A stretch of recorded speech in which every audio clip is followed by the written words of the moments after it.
This video continues with Chapter 81. The Ross family cemetery was desecrated.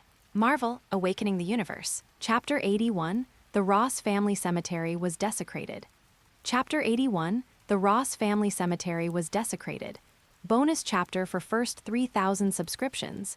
Gwen looked at Natasha expressionlessly. I do not know.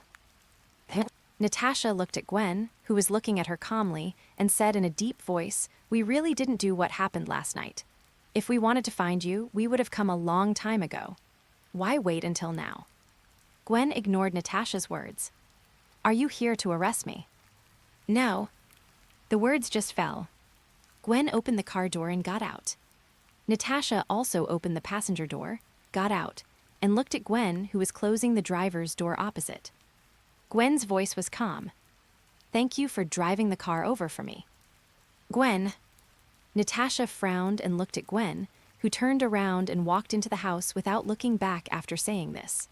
Looking at Gwen's back, she was silent for a while, then turned around and opened the door of the black van parked not far away.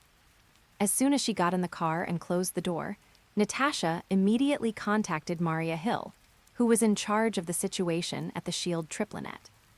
"Commander." "How about it?" "She won't tell." Natasha reported the situation truthfully. She could capture Gwen and torture her to force her to reveal Hawke's whereabouts.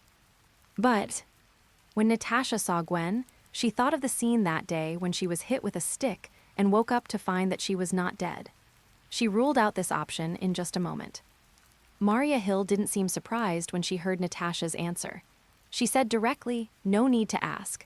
Hawke's whereabouts have been found." Natasha was slightly startled. "Have you found Hawke?" Quantico." "No, New Mexico." "New." Natasha was confused. Why did he go to New Mexico? Maria Hill looked at the video just sent back by the SHIELD agent in New Mexico, was silent for a moment, and said, "The Ross family cemetery has been destroyed." As she spoke, Natasha took out the phone on which she had just received the message. Click on a video that was just sent. Into the eye. In the video, wherever the eye can see, tombstones are destroyed.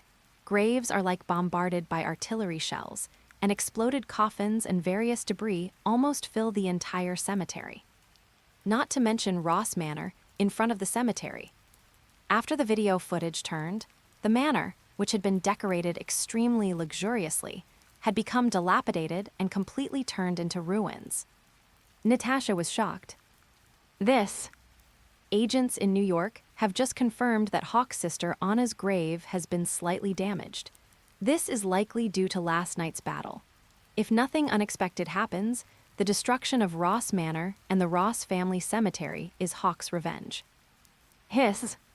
Natasha took a breath, then seemed to think of something and asked subconsciously, "Does General Ross know?" Wouldn't he be going crazy then?" Natasha asked subconsciously, then looked at the video playing on the phone screen again. Others may not know, but if her family cemetery was destroyed like this, she would definitely go crazy. But, live it. Natasha curled her lips. They SHIELD are still in the process of assessing the danger to Hawke and budgeting ways to contact him, but the military just rushed in without any nonsense. Do you really think that Hawke's name sounds similar to Hulk's, and he is the second Bruce Banner? Bruce Banner can only hide when he is chased by you. You don't really think that everyone will hide from you. It's good now. How crazy it was at the beginning, how uncomfortable it is now. Tusk. I'm afraid even the bones of Mr. Ross, who came down from the Mayflower, would be broken. Natasha marveled inwardly, and then her expression suddenly froze. Commander, that's not right. New York City is very far away from New Mexico. It's only been 6 hours since the incident happened. How could he have gotten to New Mexico so quickly? To be exact, it took him less than 3 hours to get to New Mexico. What? Natasha was shocked and said, "This is impossible." Maria Hill said in a deep voice, "But this is the fact, and now is not the time to worry about how fast he is. If I'm not mistaken, his next move should be to Quantico. Maybe nothing can be seen from the fact that Hawke killed Hulk in revenge for his sister."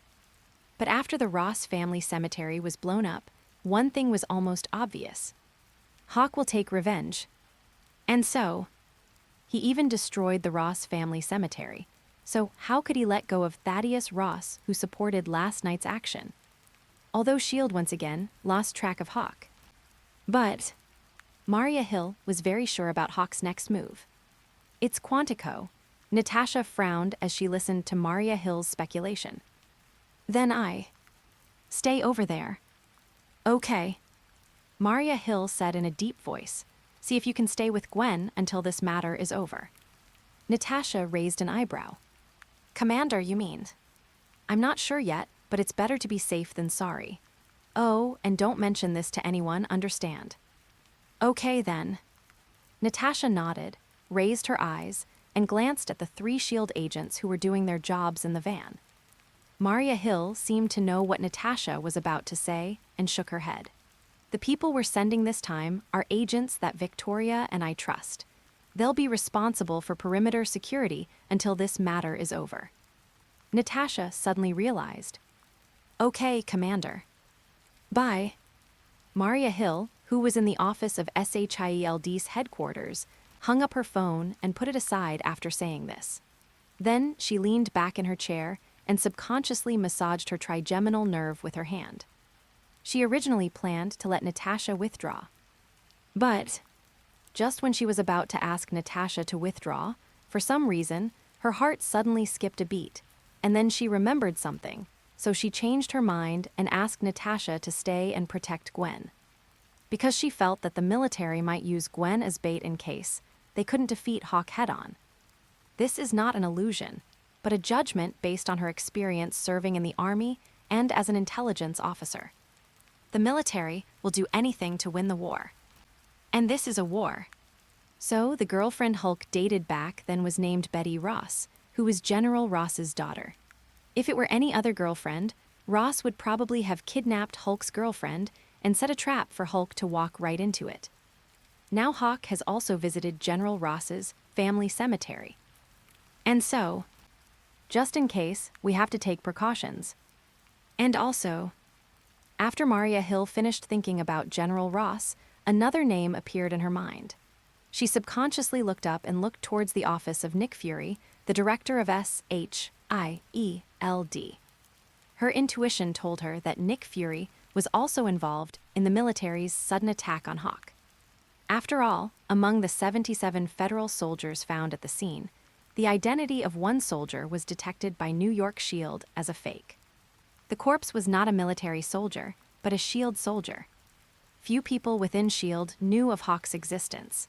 Even if they did, she had already ordered that no one should contact or investigate Hawk privately without her orders. But now a S.H.I.E.L.D. agent has appeared. And coincidentally, he is dark-skinned.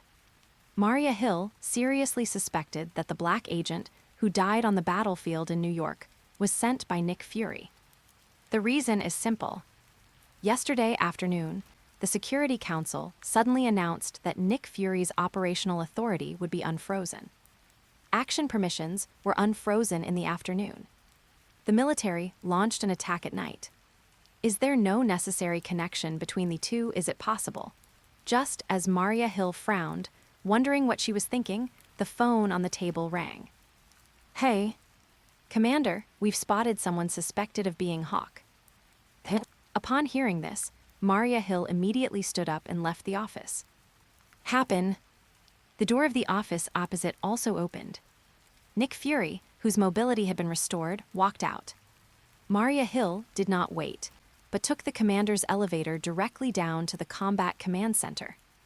After a while, she and Nick Fury walked into the Combat Command Center, almost one after the other.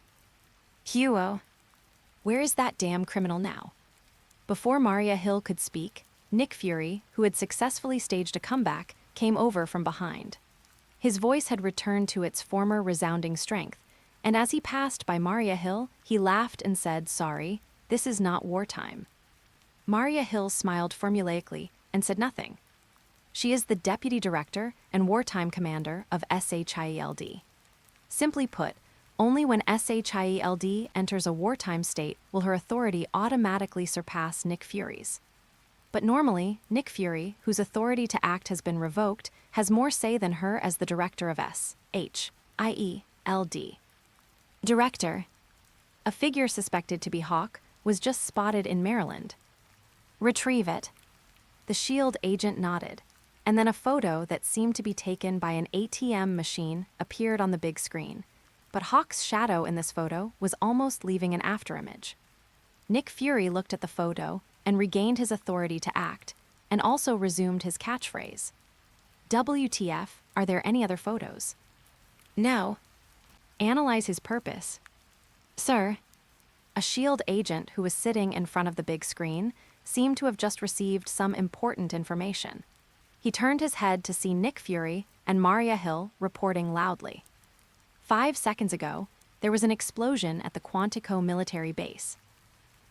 End of this chapter, Chapter 82 showing off. Chapter 82 showing off. Bonus chapter for first 4,000 subscribers. After Hawk left Calvin Cemetery last night, he was full of energy and attacked all the way. The destination is clear. New Mexico, the hometown of General Ross, the Ross Manor, and the Ross family cemetery behind the manor. Revenge must be avenged. Since Thaddeus Ross dared to dance on his sister's grave, he would let Thaddeus Ross succeed and blow up all the graves in his family. Forewarned is forearmed, without prejudging the waste. Hawk, who always likes to think comprehensively before doing anything, had already collected information about Thaddeus Ross on the internet. Things like family estates and cemeteries are public information.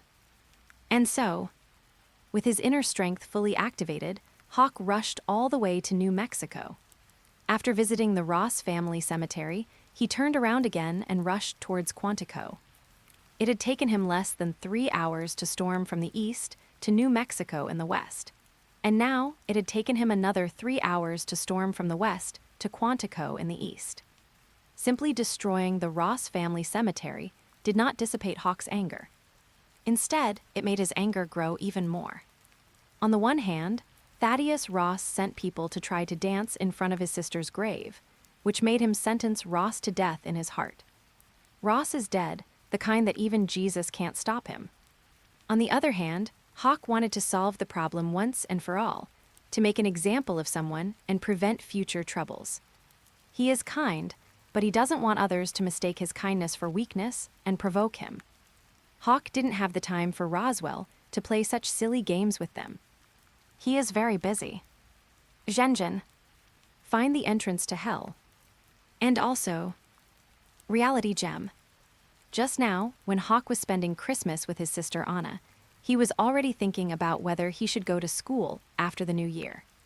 After all, he had already received an invitation letter from New York University School of Law, and he had already completed all the credits required to graduate from Midtown High School. Theoretically, he doesn't have to go to school and can just attend graduation day. So he is already thinking about whether he should go to Africa directly when school starts next year. He doesn't have time to play games with these irrelevant people. Therefore, just hit him with one punch to avoid hundreds of punches. If you want to fight, beat these people hard all at once so that they won't dare to look east again. The most important thing. At Christmas, Anna gave him a Christmas present and told him where the hatred was. It's still at the Quantico military base, or to be more precise, in the underground cage at the Quantico military base. Hawk was just thinking about whether to deal with Abomination or Vibranium first after the new year. This is just great.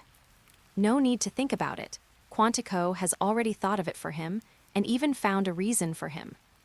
And so, Hawk, who had been rushing all the way from New York City to New Mexico, and from Mexico to Quantico, slowed down his pace a little when he arrived in Maryland. After taking some time to adjust his condition, he once again exerted all his strength to activate his little universe.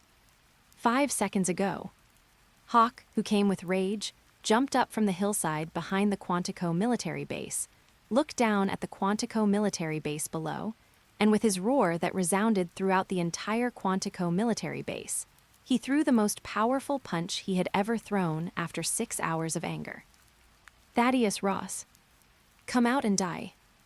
Boom. Hawk threw a right punch. In an instant, time disappeared and space froze. A fist shadow shot out from his right fist and flew towards a 5-story building of the Quantico military base below. Time shattered, and even space cracked like glass under this fist shadow. Next second, the moment the fist shadow landed on the surface of the 5-story building, the latter cracked like fragile glass. Boom, boom, boom. The moment the building exploded, the sound followed, and the violent explosion completely detonated the entire Quantico military base. Several months later, the enemy attack alarm was sounded again at this military base, located on the edge of the District of Columbia, next to the FBI Academy and the CIA Langley Center. The building is crumbling. The ground is shaking. The 5-story building collapsed and shattered at a speed visible to the naked eye. Even the ground around him seemed to be hit by something non-existent falling from the sky, and the ground sank. If you look down from the sky, you will find that a huge fist-sized crater has formed on the ground, with the collapsing 5-story building as the center. Quantico's fighter jets took off instantly, and seeing Hawk drawing an arc in the air and falling towards the base, they hurried to meet him. Target detected, request to open fire. Fire. Roger that. The fighter pilot turned the plane sideways, ignited and released the missiles carried under the fuselage, and instantly whizzed towards Hawk, who was in a free fall. Hawk, who was falling, looked at the incoming missile and stretched out his right hand. Bang! What? The pilot stared with wide eyes in disbelief at Hawk, who was wrapping the missile with his right hand. Eyes facing each other.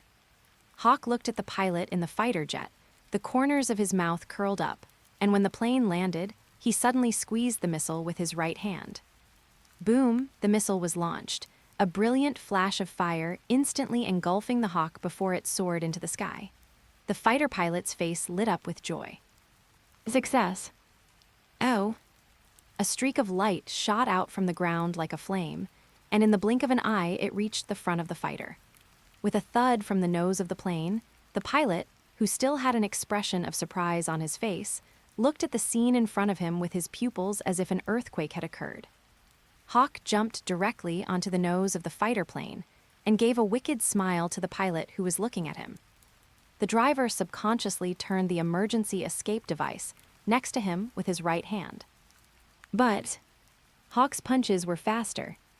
Boom, the pilot's head exploded along with the broken windshield, and the fighter plane lost control and spun left and right like a fallen leaf, falling towards the oil depot of the military base. Boom! A more violent explosion sounded. Flames shot up into the sky, sparks flew, and the ground shook again. Flames burst out from the oil depot like a fire dragon, instantly engulfing more than a dozen federal soldiers who were trying to run towards a safe area with expressions as if their mothers had died. At the same time, as fierce flames shot up into the sky from the base's oil depot, Hawk, who had already left at the moment the fighter plane lost its balance, landed steadily again, and stood on the ground of the base. Rumble, Hawk's heart moved, and he saw a dull yellow tank coming towards him from a distance. The tank body shook violently, and the thick gun barrel retracted backwards. Then, the shell fired out and hit Hawk with a bang. Flames and smoke instantly engulfed Hawk. Well known. There is no harm in smoke. Just as the soldiers in the tank were about to reload their ammunition, Hawk, with his upper body naked, rushed out from the smoke again and arrived in front of the tank in the blink of an eye.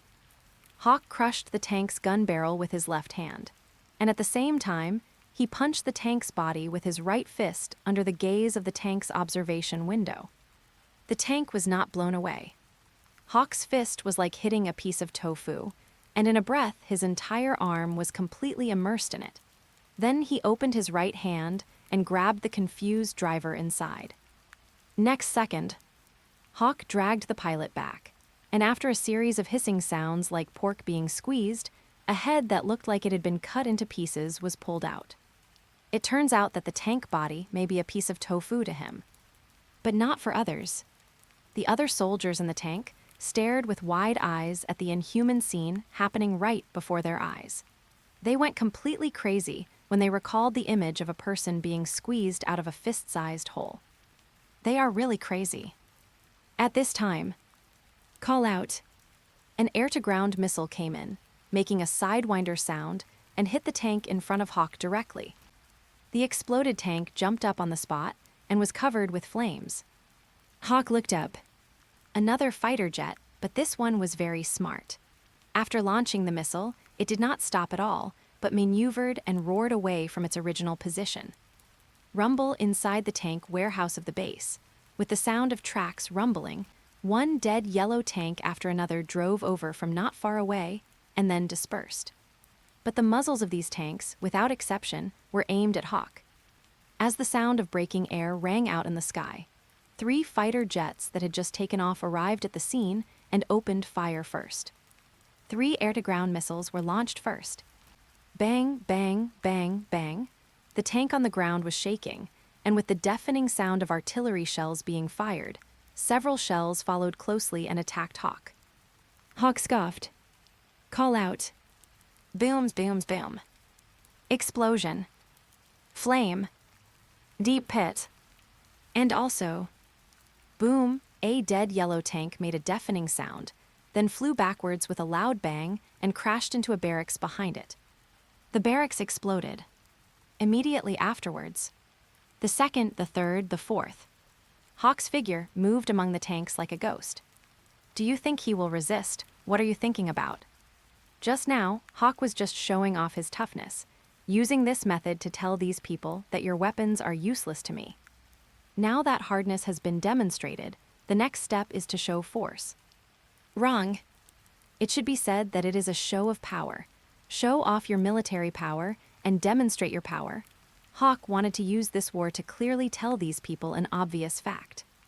That is, he is not Hulk. I will kill you like slaughtering pigs and dogs. And so, Hawk is on fire. Show off your strength. The next update will have 5,000 points, 500 more to go, so it should be soon. End of this chapter. Chapter 83, Money Loses Its Voice. Chapter 83, Money Loses Its Voice. Bonus chapter for 5,000 first subscriptions. The building is collapsing.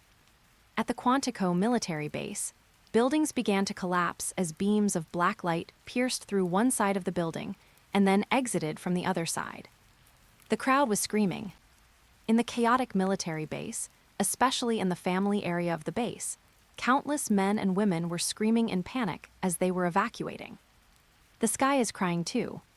In the military base, flames shot up into the sky from all over, lighting up the sky above the base red.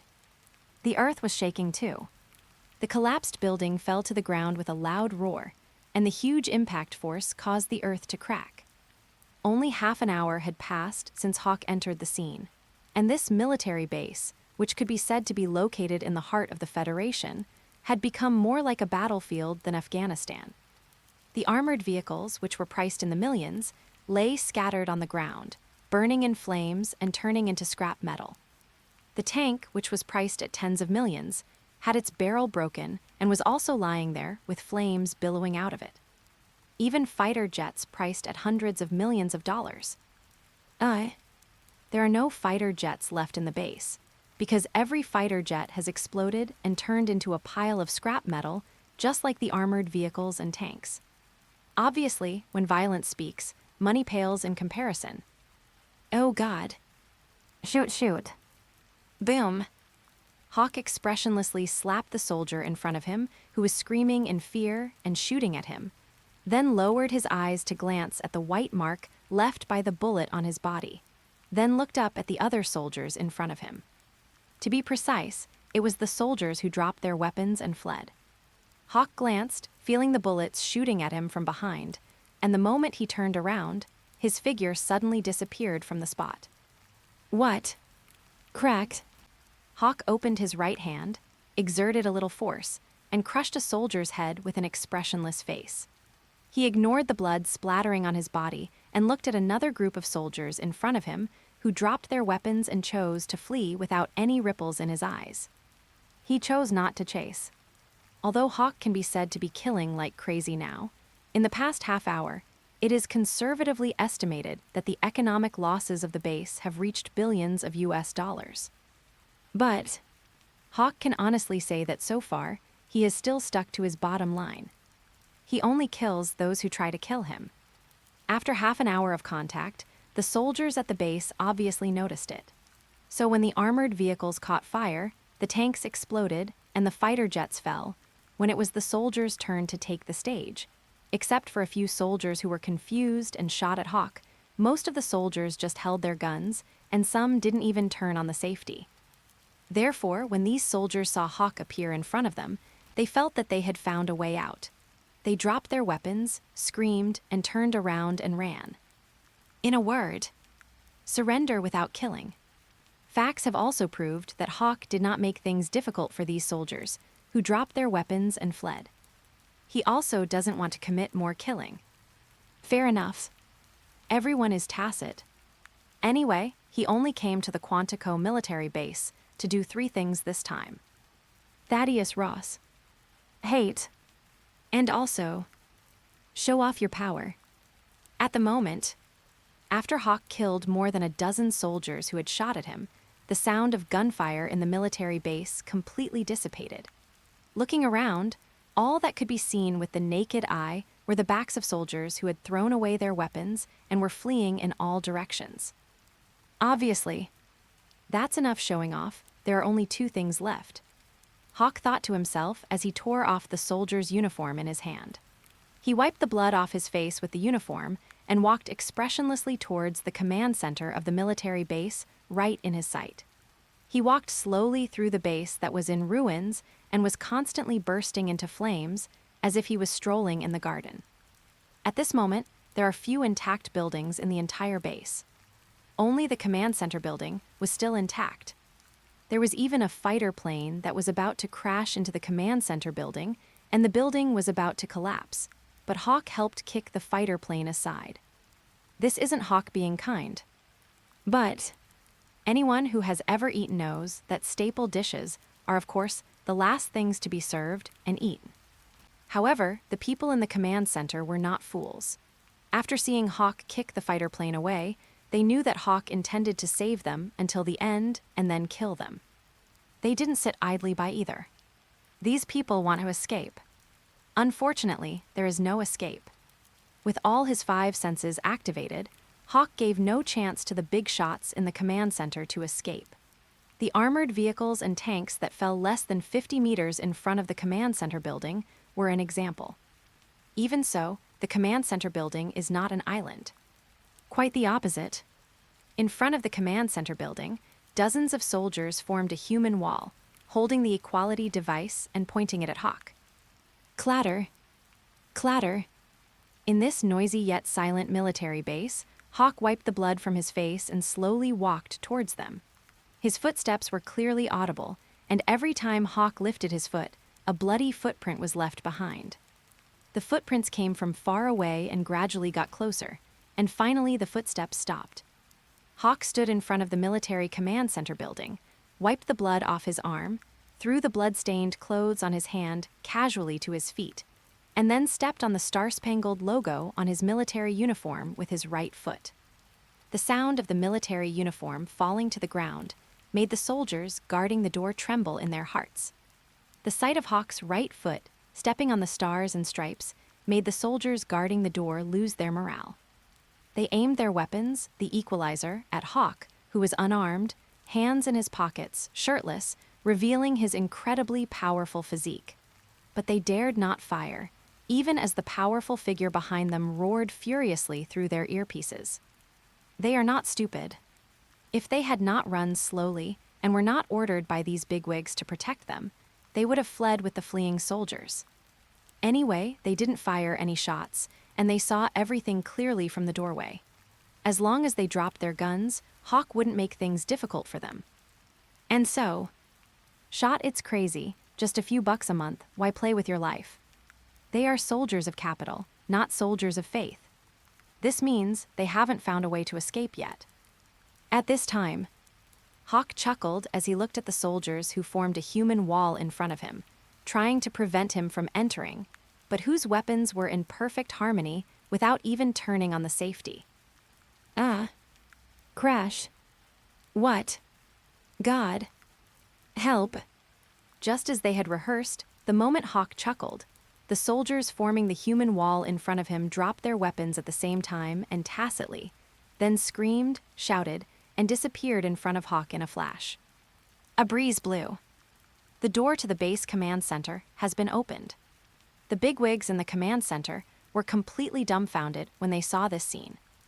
Hawk smiled, laughing happily without any concealment. Ha ha. The bigwigs inside looked at the big screen and saw Hawk, who was standing downstairs with his back to the skeletons of armored vehicles, tanks, and corpses, laughing. His face turned pale and he was trembling, but not shaking with anger. Instead, he was trembling with fear. Because they understood one thing at this moment: their lives were not as valuable as those of the soldiers outside, or even as valuable as those armored vehicles priced at millions of US dollars, tanks priced at tens of millions of US dollars, and fighter jets priced at hundreds of millions of US dollars. At least that's the case here at Hawk. Just as these bigwigs were trembling at Hawk's laughter, Hawk, who had stopped laughing on the big screen, stared at the monitor in the command center with cold eyes, as if he was looking at these bigwigs through the monitor. Next second, Hawk's voice, without any emotion, reached the ears of these bigwigs. Either you hand over Thaddeus Ross, or I'll go in and kill you. I'll give you 1 minute. 60. 59. After Hawk finished speaking, he didn't give the people inside a chance to react and started the 1-minute countdown. What is murder? He not only wants to kill people, but also destroy their hearts. The most important thing is to convince yourself. When 1 minute is up, as long as the people inside don't hand over Ross, he can convince himself that these people are trying to protect Ross, and then they will be dead. Anyway, no matter what others think, as long as he has a clear conscience, it's fine. Okay. Gwen said, be a person with a clear conscience. Hawk thought to himself, soon.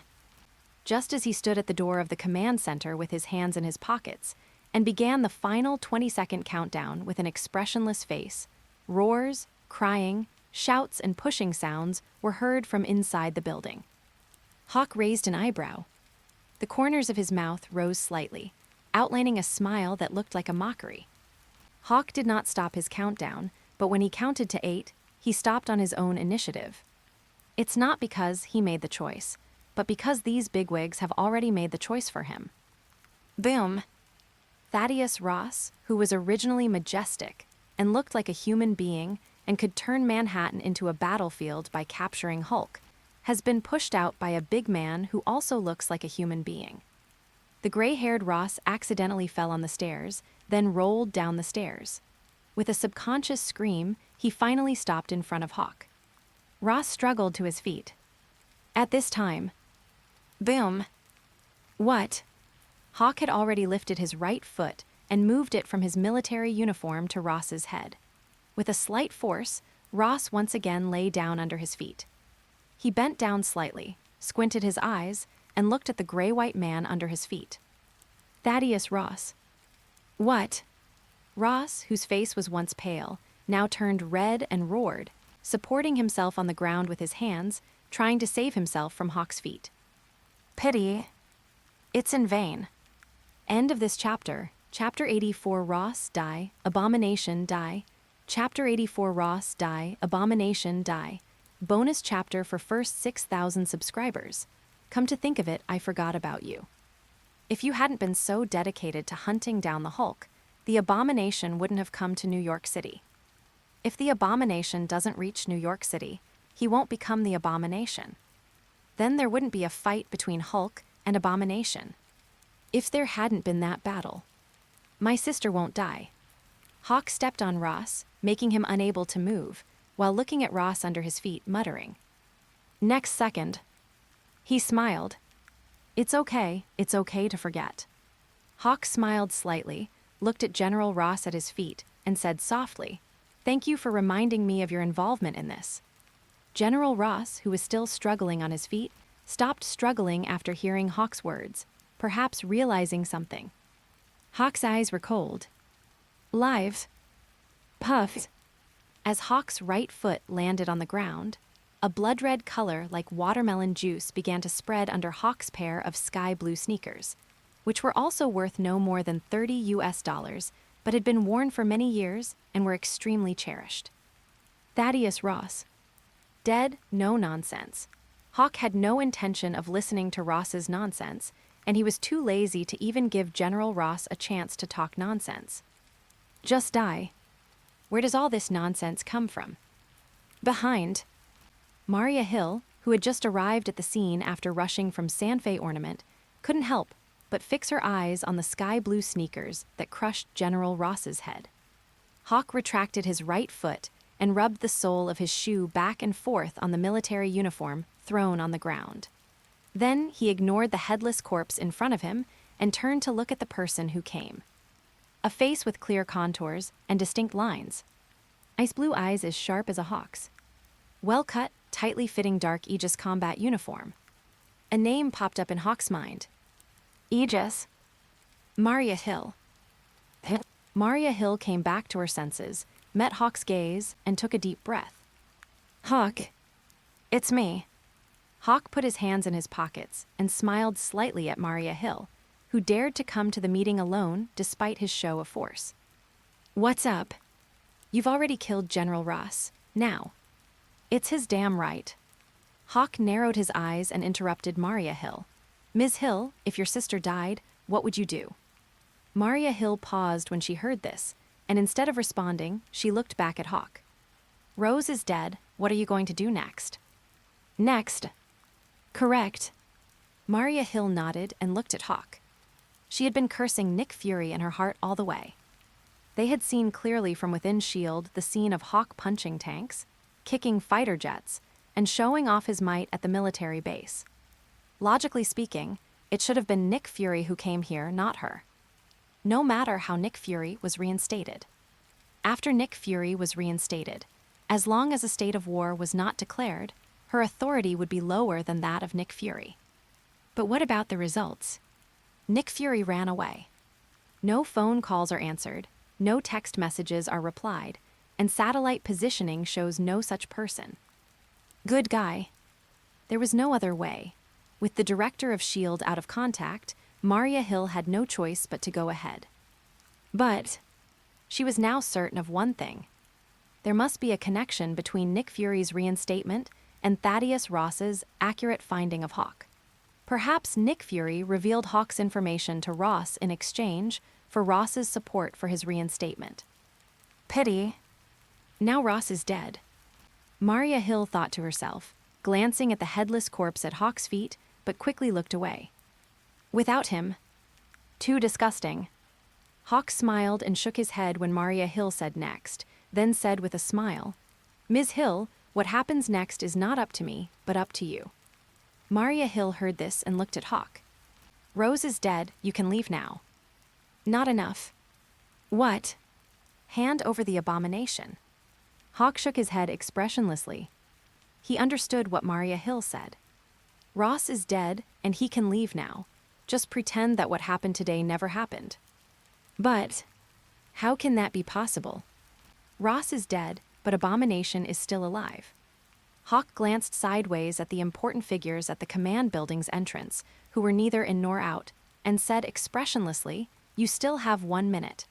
Either you give me the Abomination, or I'll come after you for it. The words just fell.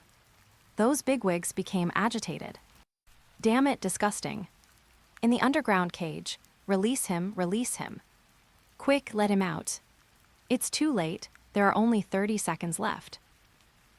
Hawk sneered as he listened to the tearful voices of these important figures. He looked at Maria Hill standing before him and shook his head speechlessly. I dare say there are definitely these people who support Ross's attack on me. They might be very aggressive and think I'm an ant. But now that I'm here to kill them, they're scared again, afraid that I'll kill them like ants. Maria Hill stared at Hawk. Are you going to kill them? It depends. For example, I will not offend anyone unless they offend me. If someone offends me, I will offend them. Hawk looked at Maria Hill and said with a smile, Ms. Hill, look, You are standing in front of me now." While talking, boom, suddenly, there was a vibration from the ground, and then the earth shattered. A huge monster that looked uglier than the Hulk rumbled out from under the ground. It is Hatred. But the electric lock of the cage failed immediately. Without thinking, he broke through the cage and came back to the ground.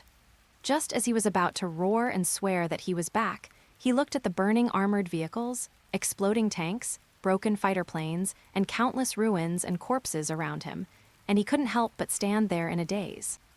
What's the situation? Is it the end of the world? Abomination was a little confused, but after a moment of hesitation, his attention was attracted by a little ant with its back to him, not far away. Next second, a cruel smile appeared on the hateful face. If Hulk takes the route of self-defense and counterattack, then Abomination takes the route of wanton destruction. After all, Hulk's host is a scientist. The host of Hatred is a warrior, especially when hatred is born. It wants to become stronger and stronger. And so, Abomination attack roar. He roared in hatred, looking at the unmoved little ant with its back to him, not far away. The anger he had felt from being imprisoned and frequently experimented on burst out. After running a few steps, he jumped with a ferocious smile on his face, intending to step on the little ant to death in the most cruel way. Trampled to death, Hawk remained unmoved and continued to look at Maria Hill in front of him. Maria Hill caught a glimpse of the hateful figure that had leaped into the air not far away and was pressing towards them like a dark cloud covering a city. The pressure brought by the hatred that descended from the sky was like a strong wind. Bang, bang, bang, the already unbearable land on the ground began to crack. Maria Hill also felt this powerful pressure and forced herself not to kneel under it. But she also didn't flinch and was looking at Hawk. Eyes facing each other. The wind was howling. Hawk looked at Maria Hill in front of him, feeling the approaching evil wind, and the corners of his mouth rose slightly. Next second, turn around. Punch. Boom, the chest of hatred exploded instantly, and he flew backwards. With a bang, he hit a burning tank and continued to roll backwards along with the tank. Until, boom, after the huge body of the Abomination fell on the ruins, it brought with it 3 burning tanks that rolled down from the sky. In the face of fire, all beings are equal. The Abomination fell on the ruins, and its huge body was instantly engulfed in flames, and soon the sound of sizzling and burning was heard. Hate. Death upon appearance. There was still no nonsense, just one punch and the hatred was gone. He has killed Hulk. If he takes the Abomination, who couldn't even beat Hulk, seriously and even fights with him for 300 rounds, how can that be? Don't take Hulk seriously. Still don't take his little universe seriously.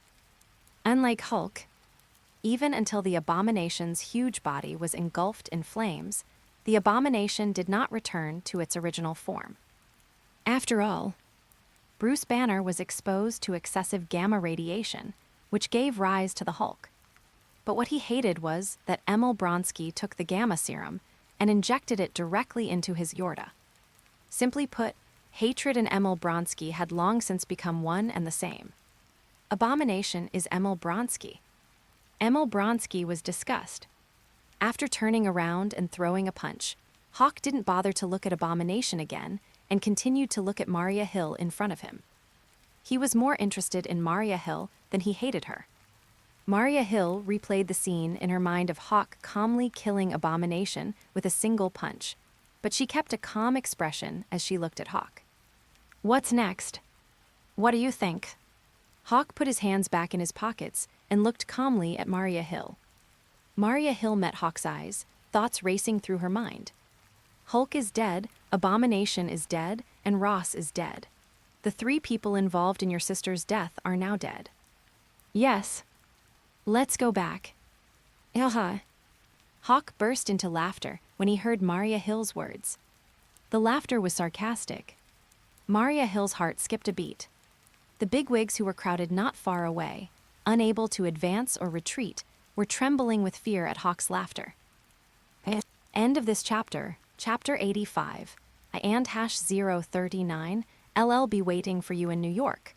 Chapter 85, I'll be waiting for you to come back in New York. Bonus chapter for the Chunabiu venomous fangs of the helmsman.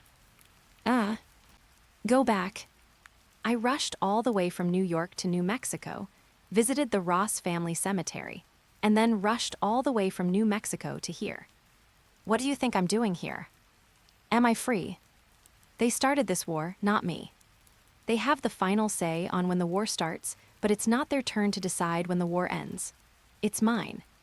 Hawk's laughter stopped abruptly, and his cold eyes swept across the group of bigwigs in uniforms who were crowded at the door not far away and looked like decent people. These big men were supposed to be majestic. But at this moment, they were terrified. They are uneasy. When the snot reaches your mouth, you know to shake it off. When a car hits a wall, you know it has turned. The knife is on your neck, and you only know you regret it. But you're not regretting it, you just know you're going to die. Hawk took in the ugly appearance of these big men, and then turned his attention back to Maria Hill standing in front of him. There are only two possible outcomes for this matter. Can I listen to it for a moment? Of course. Hawk smiled. Compared to those bigwigs who behaved in an ugly manner, he had a good impression of Maria Hill, who remained calm under the pressure of hatred. Hawk looked at Maria Hill with a gloomy tone. His words were quiet and his voice was calm, without any emotion revealed. Since we're here, killing one is killing two is killing 500, killing 5,000, or even killing 50,000 is just a matter of quantity. Maria Hill felt a chill in her limbs and heart as she heard these words. Hawk's speech continued. After I kill the ones here, I'll go to the Pentagon. After I kill the ones there, I'll go to the White Building. In a word, they started this war, so there can only be one winner. Either they kill me, or I kill them. Ms. Hill. Hawk said this, a smile on his face again, and said with a smile, "What do you think of this ending?" His gaze then swept again over the important figures who were gathered at the door not far away, unable to enter or exit. Hawk's voice just now was not loud, but not low either, enough for these bigwigs to hear clearly what he just said. And so, they are stupid. They were paralyzed. They begged for mercy. Everyone is equal in the face of death. At this moment, these bigwigs who were slumped on the floor saw Hawk's gaze and kept begging. Generally speaking, there are two meanings. The plan to attack him was arranged by Ross and had nothing to do with them. Hoping Hawk would treat them like, they promised that Hawk would never see them again. Hawk didn't say anything, but instead watched with interest the ugly appearance of these bigwigs crying and sobbing. He had no doubt that at this moment, if these people could survive, they would even send their socialite wives to his bed. After all, he looks bright and beautiful on the outside, but he is actually a thief and a prostitute behind the scenes. This is the Federation. This is capital. Very normal. Just as Hawk was admiring the ugly appearance of these bigwigs, Maria Hill, who had recovered from the shock of Hawk's words, spoke. What about the second ending? What second ending? Hawk turned around and looked at Maria Hill with a surprised expression. I suddenly realized that I don't like the second ending very much. I think this ending is very good. Maria Hill watched Hawk's playful eyes. Can I listen to it for a moment? Also, Hawk thought for a moment, shrugged, then looked at Maria Hill and said, after the war, the victor can demand war reparations from the loser. The words just fell. Maria Hill hadn't spoken yet, but when the bigwigs not far away heard her, their eyes lit up. Pay. We will pay. Any amount is fine. Shut up. Hawk's cold eyes swept over those noisy and ugly bigwigs again. His eyes swept over. These bigwigs who had behaved in such an ugly manner were now trembling like quails. Hawk smiled coldly and looked at Maria Hill again, but I don't want this ending. Maria Hill frowned slightly. Why? I do not like. Hawk shrugged. After what happened today, I probably won't be staying in the Federation anymore. Since I'm leaving, why keep them around? I might as well kill them all once and for all, and then clean up the Pentagon. I don't like the guy in the white building either, so let's kill him too. He said it casually. Maria Hill was shocked when she heard this. Because she didn't hear any hint of joking in Hawk's words, nor did she see any joking expression on Hawk's face. Obviously, Hawk said it casually, but he wasn't lying. He really wanted to do this. Hawk looked at Maria Hill, who had a horrified expression on her face, smiled inwardly, then turned and walked towards the bigwigs. At this time, Maria Hill gasped as she watched Hawk move, quickly regained her composure, and ran straight to Hawk. Wait a minute, Hawk. Hawk raised his eyebrows and looked at Maria Hill, who was standing in front of these big shots and protecting them like an old hen protecting her chicks.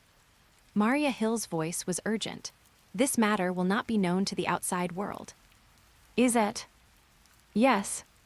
Maria Hill nodded heavily. This is true. Even though Quantico had just been engulfed in flames and turned into a brutal battlefield, few people knew what had happened there. Because S.H.I.E.L.D. intervened from the very beginning and cut off all communications and signals from Quantico immediately. And so, not everyone knows what's going on here, except the locals in Quantico, the Pentagon, the White Building, and S.H.I.E.L.D.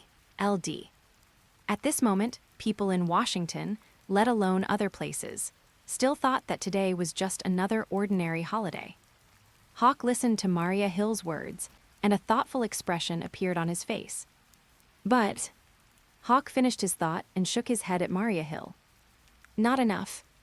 Indemnity. Maria Hill quickly said, You just said that this is a war. Since they lost, they have to pay compensation. Hearing this, Hawk glanced over Maria Hill's shoulder and looked at the bigwigs behind him who were now silent, wanting to say something but not daring to. As far as the eye can see, these bigwigs subconsciously avoided his gaze. Obviously, they really knew fear. Hawk's thoughts turned. He looked at Maria Hill and smiled slightly. How many? How much do you want? Hawk sneered when he heard this. I want 1 trillion. Can they afford it? Maria Hill's mouth twitched.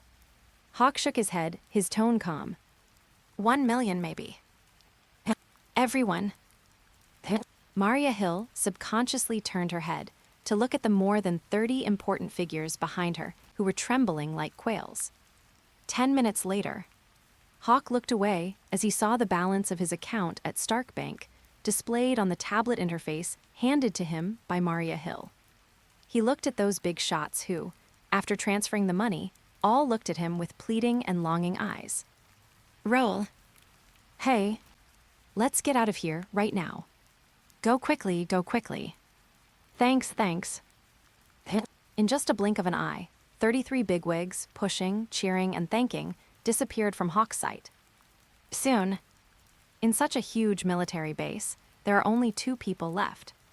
Hawk handed the tablet back to Maria Hill. Maria Hill took the tablet, thought for a moment, and looked at Hawk. You didn't intend to kill them from the beginning. Hawk put his right hand back into his pocket, listened to this, glanced at Maria Hill, laughed, and did not respond. It's time for you to go. How about you? I'll be here for an hour. Hawk spoke calmly, his gaze passing over Maria Hill and landing on the surveillance camera at the entrance of the command building. For 1 hour, you may use any weapon at your disposal to try to eliminate me. Of course, everything will come at a price as long as you can afford it. If you don't act within this hour, don't blame me for not warning you. From now on, stay away from me. If you do it again, I will raze Washington to the ground. Say it. He glanced at Maria Hill and said, You can go now, Ms. Hill. Perhaps you S.H.I.E.L.D. can give it a try in this hour, now that we're here. Maria Hill heard this and quickly said, This is an internal matter of the Federation. S.H.I.E.L.D. is only responsible for world peace. Hawk chuckled, said nothing, and closed his eyes. Maria Hill saw this and said nothing more. Instead, she turned around and ran quickly towards the S.H.I.E.L.D. plane not far away. While boarding the plane, she had already called the Pentagon. After the S.H.I.E.L.D. plane took off from the spot, the huge Quantico base became deserted. As the sun sets, fires burn and debris spreads across the Quantico military base. Hawk stood in an open space surrounded by ruins and debris, his hands in his pockets, his eyes closed, resting. The entire military base was silent except for the sound of the remaining burning fire. Outside the military base, the surviving soldiers were looking in the direction of the military base with bated breath. Time is ticking. The air was quiet. Soon. An hour is neither long nor short, and it passes in the blink of an eye. At this time, jingle bell. A cell phone lying on the ground in front of Hawk began to ring. Hawk opened his eyes and looked at the ringing phone. He bent down, picked up the phone, put it to his ear, and answered it. Hey, Hawk. Gwen's voice came from the other end of the line. The voice was as gentle as ever. Are you done? Almost. Then come back early. Don't forget, you still have to practice driving tomorrow. It is good. Well, I'll wait for you to come back in New York. It is good. End of this chapter. Chapter 86, Phoenix Cloth and Reality Gem. Chapter 86, Phoenix Cloth and Reality Gem, bonus chapter for 1,000 monthly tickets. The conversation between the two was short. After a simple question and answer, the two ended the call. After Hawk hung up the phone, he looked at the phone in his hand, as if thinking about something, then he thought of something and looked up at the sky. His gaze seemed to penetrate the red-dyed clouds, through the atmosphere, and then locked onto a high-definition communication satellite. Connection via high-definition communication satellite. Shield Combat Command Center. Maria Hill, who had returned here, folded her arms, her eyes calm, but she was a little nervous as she looked at Hawk, who seemed to be looking at them on the big screen in front of her.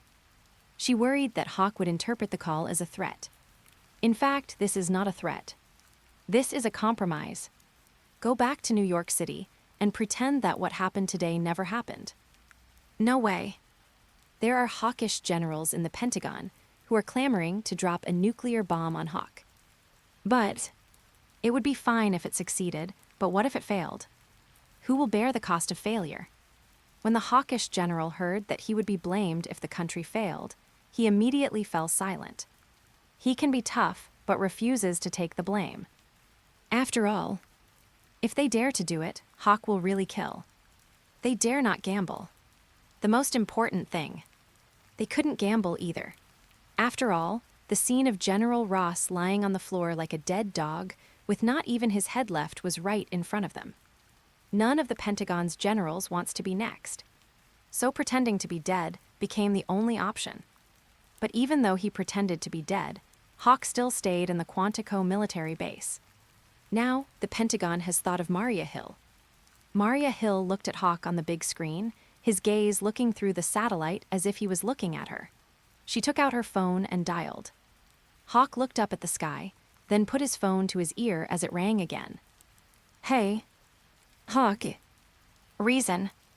Hawk said calmly, You only have one chance to explain yourself, Ms. Hill. Hill quickly said, Return the car. Hawk raised his eyebrows.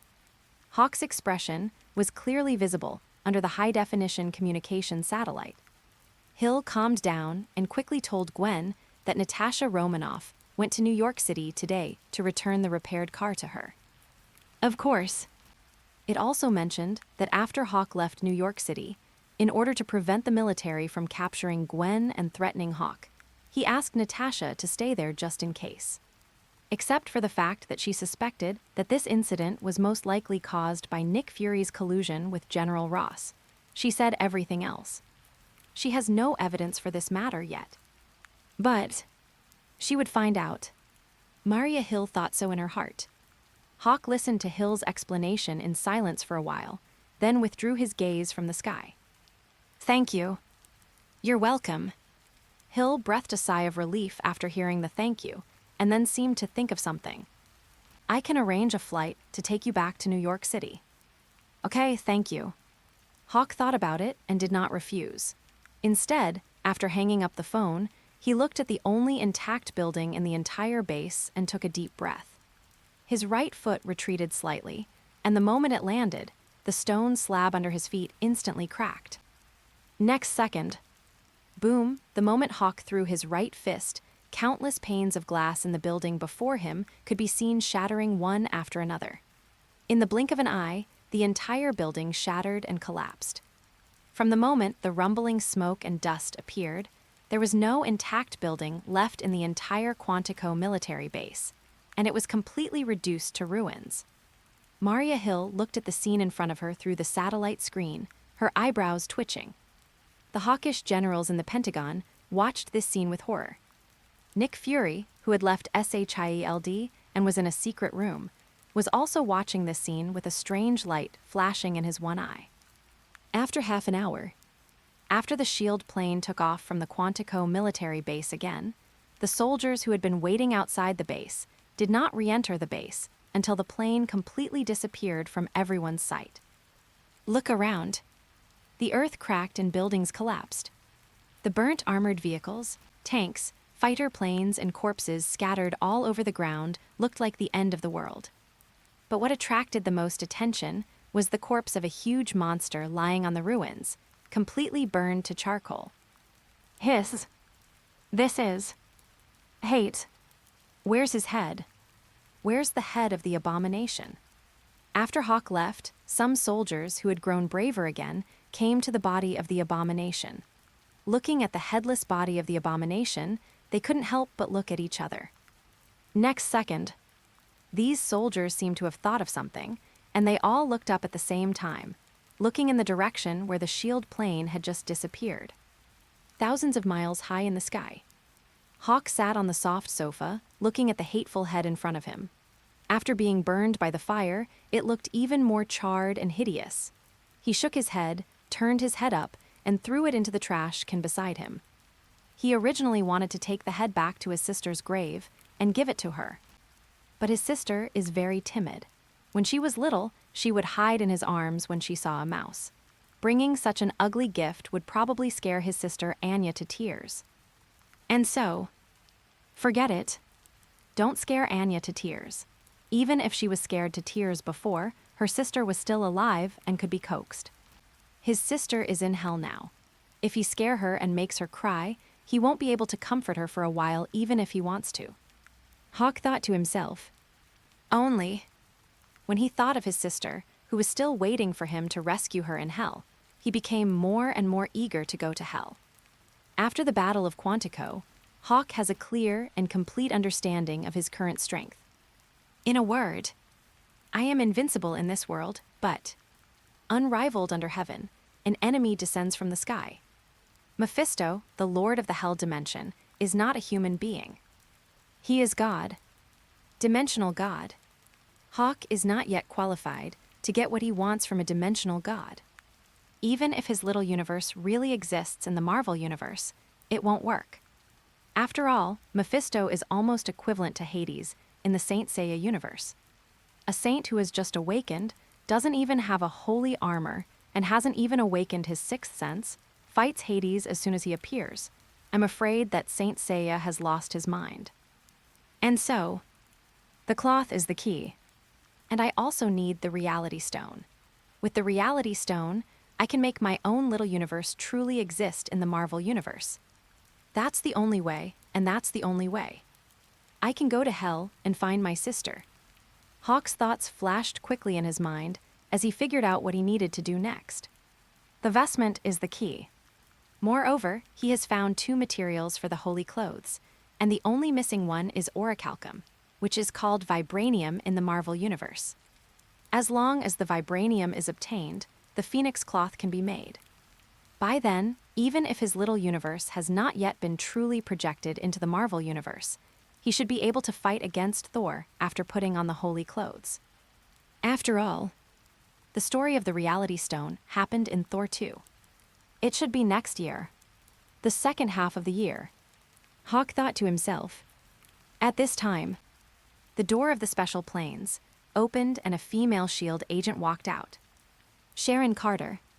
Sharon Carter, who was about to speak, was suddenly stunned when she saw the ugly head in the trash can on the ground. Mr. Hawk, this head. No more. Hawk came back to his senses, followed Sharon Carter's gaze to the head in the trash can, and shook his head. It's too ugly. I'm afraid it will scare my sister to tears. Sharon Carter laughed when she heard this. Indeed. Sharon was extremely confused at first about Hawk's actions today. But after reading the information about Hawk, Sharon had another idea. "You're a good brother, Mr. Hawk." Hawk glanced at Sharon and laughed. "I'm not. If I were really fine, my sister wouldn't have died." The conversation started. Sharon sat down on the sofa opposite Hawk. "It's not your fault, Mr. Hawk. If your sister knew that you avenged her, she would be very happy." Hawk heard this, looked at Sharon, and said nothing.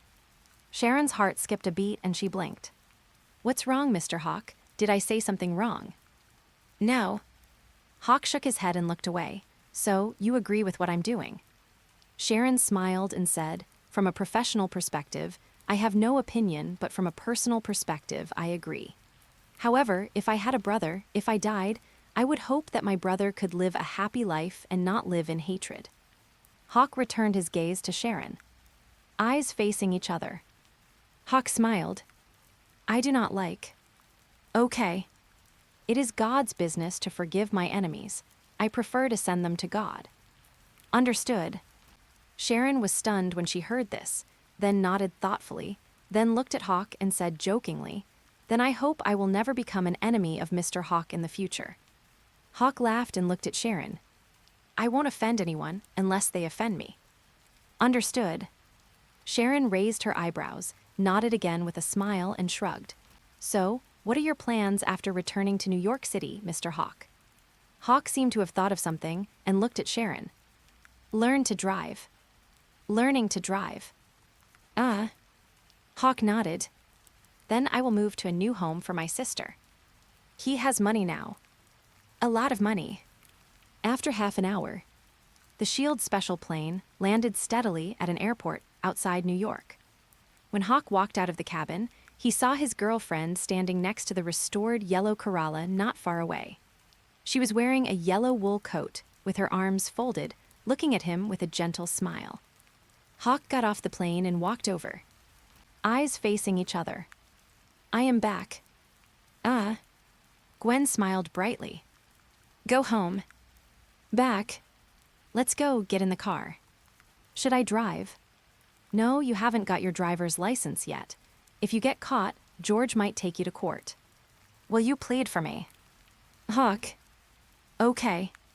If you do something wrong, you must admit it. You should stand in court and bravely admit your mistakes." End of this chapter. Chapter 87, My Sister and #039, S New Home, and Hawk and #039, S New Home. Chapter 87, My Sister's New Home, and Hawk's New Home bonus chapter for 1,500 monthly tickets. Is it difficult to get a federal driver's license? Not difficult. Compared to getting a driver's license in the East, which requires passing tests such as reversing, starting on a slope, and making right-angle turns, the difficulty of obtaining a federal driver's license is simply outrageous. To be honest, as long as you can shift gears, turn and brake, you can have a driver's license. Of course. First of all, you need to have a car, because to obtain a federal driver's license, you need to provide your own vehicle, and the examiner will sit in your car and observe your driving habits and proficiency to determine whether you are qualified. And so, at the entrance of the Manhattan Department of Motor Vehicles, Gwen was standing at the door waiting. When she saw a yellow Corolla turning a corner not far away, her eyes lit up and she hurried to meet it.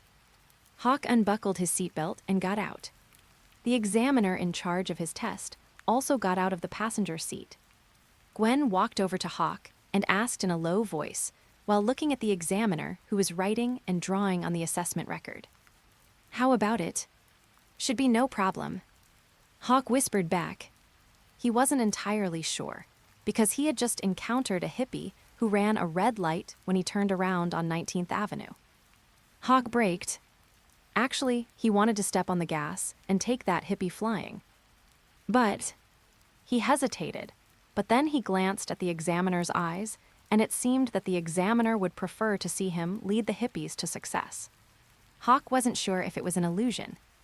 Just as Hawk and Gwen were talking in a low voice, the bearded white examiner who was writing and drawing on the assessment record finally stopped recording and looked up at Hawk. "Mr. Hawk." Hello. People who follow the rules should give way to those who don't follow the rules. Really? Hawke said this in his heart, then nodded seriously at the examiner, who looked a little regretful that he hadn't taken the little black man away. I remember. The examiner looked at the meaning conveyed by Hawke's eyes, smiled slightly, and handed the test record to Hawke. Congratulations, Mr. Hawke. Thank you. Hawke's eyes lit up, and he took his test record from the examiner. With this piece of paper, he can exchange it for his own driver's license at the nearby Manhattan Motor Vehicles Department. However, Gwen was obviously more positive about this matter than he was. Do not ask. When asked, I found out that it was always the boyfriend who drove his girlfriend out to play. And so, she also wants what others have. This is not. When Hawke and Gwen came out of the Motor Vehicle Administration behind them, Gwen couldn't wait to give up the driving seat to Hawke, who had just received his driver's license and hadn't even warmed up yet. She drove before Hawke got his driver's license. Hawke now has a driver's license, but he still lets her drive. Doesn't that mean Hawke's driver's license test was in vain? Gwen spoke righteously. Hawke was speechless. When Hawke opened the door and got back into the car, Gwen was already sitting in the passenger seat with her seat belt fastened. She turned sideways and smiled at Hawke, who came in. Drive, Mr. Driver. Hawke's mouth twitched as he looked at Gwen, who was obviously happier than himself about getting her driver's license. However, he didn't say anything. Instead, he fastened his seat belt and drove the car away from the roadside. Where? Didn't you say we were going to St. Mark's? Go ahead then. Row. Hawke said nothing more and drove on his way. Hiss. It seems like today is the last day of vacation. Sitting in the passenger seat, Gwen was about to take out her cell phone to take a picture of Hawke's driver's license when she looked at today's date and couldn't help but blink. Winter vacation is always shorter than summer vacation. It feels like I didn't do anything during this winter vacation, but the vacation is over in the blink of an eye. It has been almost half a month since I picked up Hawke at the airport outside New York that evening. It was December 27th when Hawke returned. It's already the 7th of January. But it was not January 7, 2012, but January 7, 2013.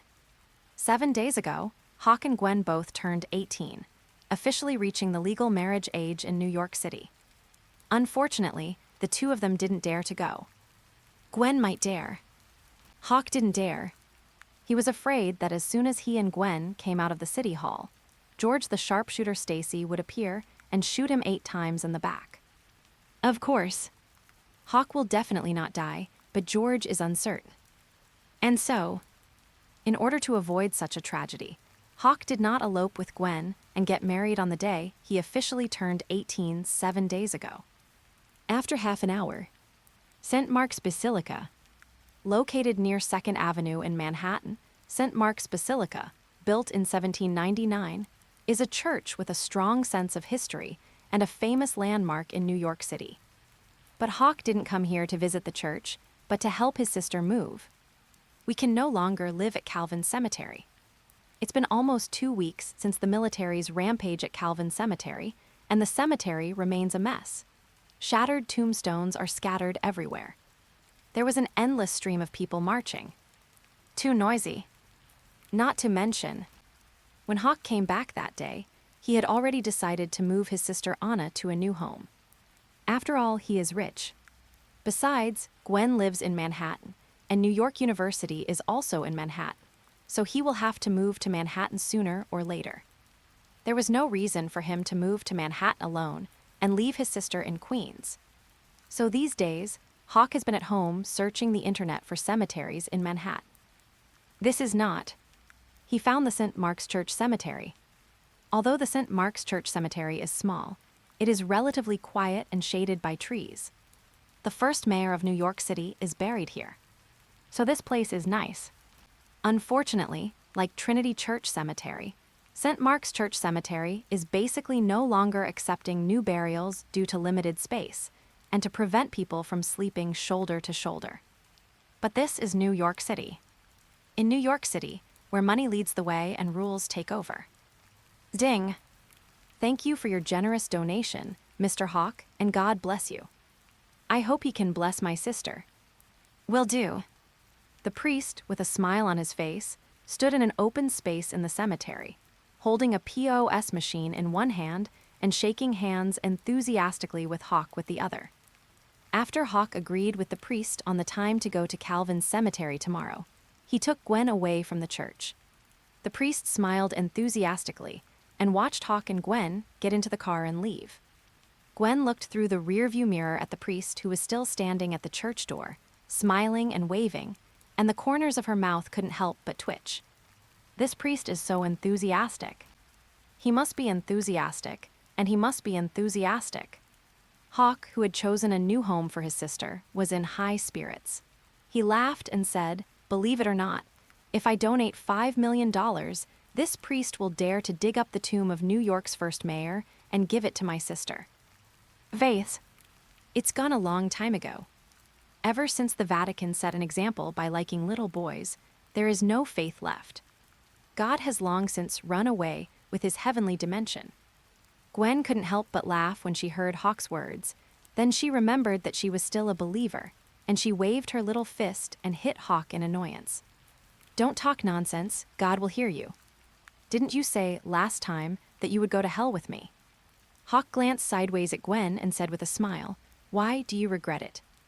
Gwen rolled her eyes when she heard that, turned sideways, looked at Hawke, and said with a serious expression, "I will accompany you to hell, but I will also take you from hell to heaven together." Hawke glanced at Gwen and said nothing, just shrugged. He thought about it and didn't intend to tell the cruel truth that there might be a heaven dimension in this world, but there definitely wasn't one on Earth, and that after death one could only go to hell. Seeing that Hawke didn't say anything and didn't care, Gwen smiled and returned her gaze to the front of the car. Then, Gwen blinked and was slightly startled as she watched Hawke drive the car into the community street near the church. "What are you doing here?" "Buy a house." Hawke looked at a middle-aged woman in a sales skirt standing in front of a house for sale. As he pulled the car over, he looked at Gwen, who seemed a little surprised in the passenger seat. Since his sister has moved, he must move too. Moreover, now is a good time to buy a house. Because of the Battle of New York last year, housing prices in New York City, especially Manhattan, entered a downward trend. By the end of the year, housing prices in Manhattan had fallen by almost 30%. After the beginning of this year, although housing prices are still falling, the rate of decline has slowed down significantly. It is estimated that within 3 months, housing prices will rise again. The house Hawke is looking at now is a typical American house. There is a large lawn on both sides of the door, and large non-slip stone slabs are laid from the door of the house to the side of the road. On the right side of the house, there is a garage that can accommodate 2 cars. The garage is connected to the lobby on the first floor of the house. There is also a utility room next to the garage for storing lawn mowing tools. Okay. The exterior is somewhat similar to the White House in Mr. and Mrs. Smith. But the house that Hawke liked had an orange exterior. The space inside the house cannot be said to be very large. It can only be said to be very large. Huge open living space. Fully functional kitchen with a large island. A very spacious master bedroom with a walk-in closet. Luxurious master bathroom. Hawke followed the agent around the 3-story house, and then returned to the spacious living room on the first floor with a huge fireplace. Gwen stared at the fireplace in front of her, and a scene emerged in her mind. It was snowing heavily, a bonfire was burning in the fireplace, and the 2 of them were sleeping in each other's arms on a blanket on the ground. Hawke glanced at Gwen's expression and looked at the agent. "How much?" As agreed on the phone, a one-time payment of $12 million. "It is good." Hawke listened to the price, nodded, then took out his Stark Bank card and handed it over, looking at the agent. "Swipe your card." End of this chapter. Chapter 88, The Hatred of Killing 1&-039. S father is irreconcilable. Chapter 88, The Hatred of Killing One's Father is Irreconcilable. bonus chapter for 2,000 monthly tickets. The Palms community is located in the East Village. Manhattan's East Village. This is the core area of Manhattan, where land is scarce and expensive. If it were before the Battle of New York, this luxury house with an actual usable area of 6,000 square feet, fully customized floor-to-ceiling windows, high-end building materials, a Stark smart home system, and a single-family villa would be priced at around $20 million US. And so, 12 million. Not expensive. As Hawke shouted, "Swipe the card," the female agent in front of him felt as if her soul was about to leave her body. Gwen, who was still imagining the scene of sitting around the fireplace with heavy snow next year, was also startled. She came to her senses and watched the female agent take Hawke's bank card and stared at Hawke with wide eyes. Hawke's expression was calm, just as he said before. After awakening his microcosm, money is no longer a necessity for him. As long as he wants, money is just a number to him. If you have power fist, you have money. This is the truth. Similarly, tempted by the high agency fees, the female agent patted her chest and assured Hawke that the transaction changes for the house would be completed within 3 hours. Soon, the female agent stepped on the accelerator and drove her Porsche to the housing authority. Hawke followed Gwen back into the room. Then, he was pushed against the wall by Gwen. Hawke, with his back against the wall, was stunned as he looked at Gwen, who was holding the wall with her hands and holding him against the wall without blinking. What happened? Hawke. Okay. Gwen's pretty face was serious. What on earth did you do in Quantico? Hawke was instantly amused when he heard this. I thought you wouldn't ask. Half a month had passed since the incident at Quantico, and during that time, Hawke had thought that Gwen would ask him what he had done at Quantico. But Gwen didn't ask. Hawke wasn't one to gossip, so he didn't say anything unless Gwen asked him. He had thought Gwen would never ask. Never thought. Gwen pulled her hands back and shrugged. I hadn't planned on asking, but it's obvious I have to. Although she already knew Hawke had $1 million before he went to Quantico. But Gwen knew very well where the $1 million US came from. Gwen could barely accept the $2 million donated by the church. But this $12 million. Okay. I dare not think about it at all. Even if her father George worked in the New York Police Department for 100 years, the salary and bonuses he earned would probably not be enough. So the answer is obvious.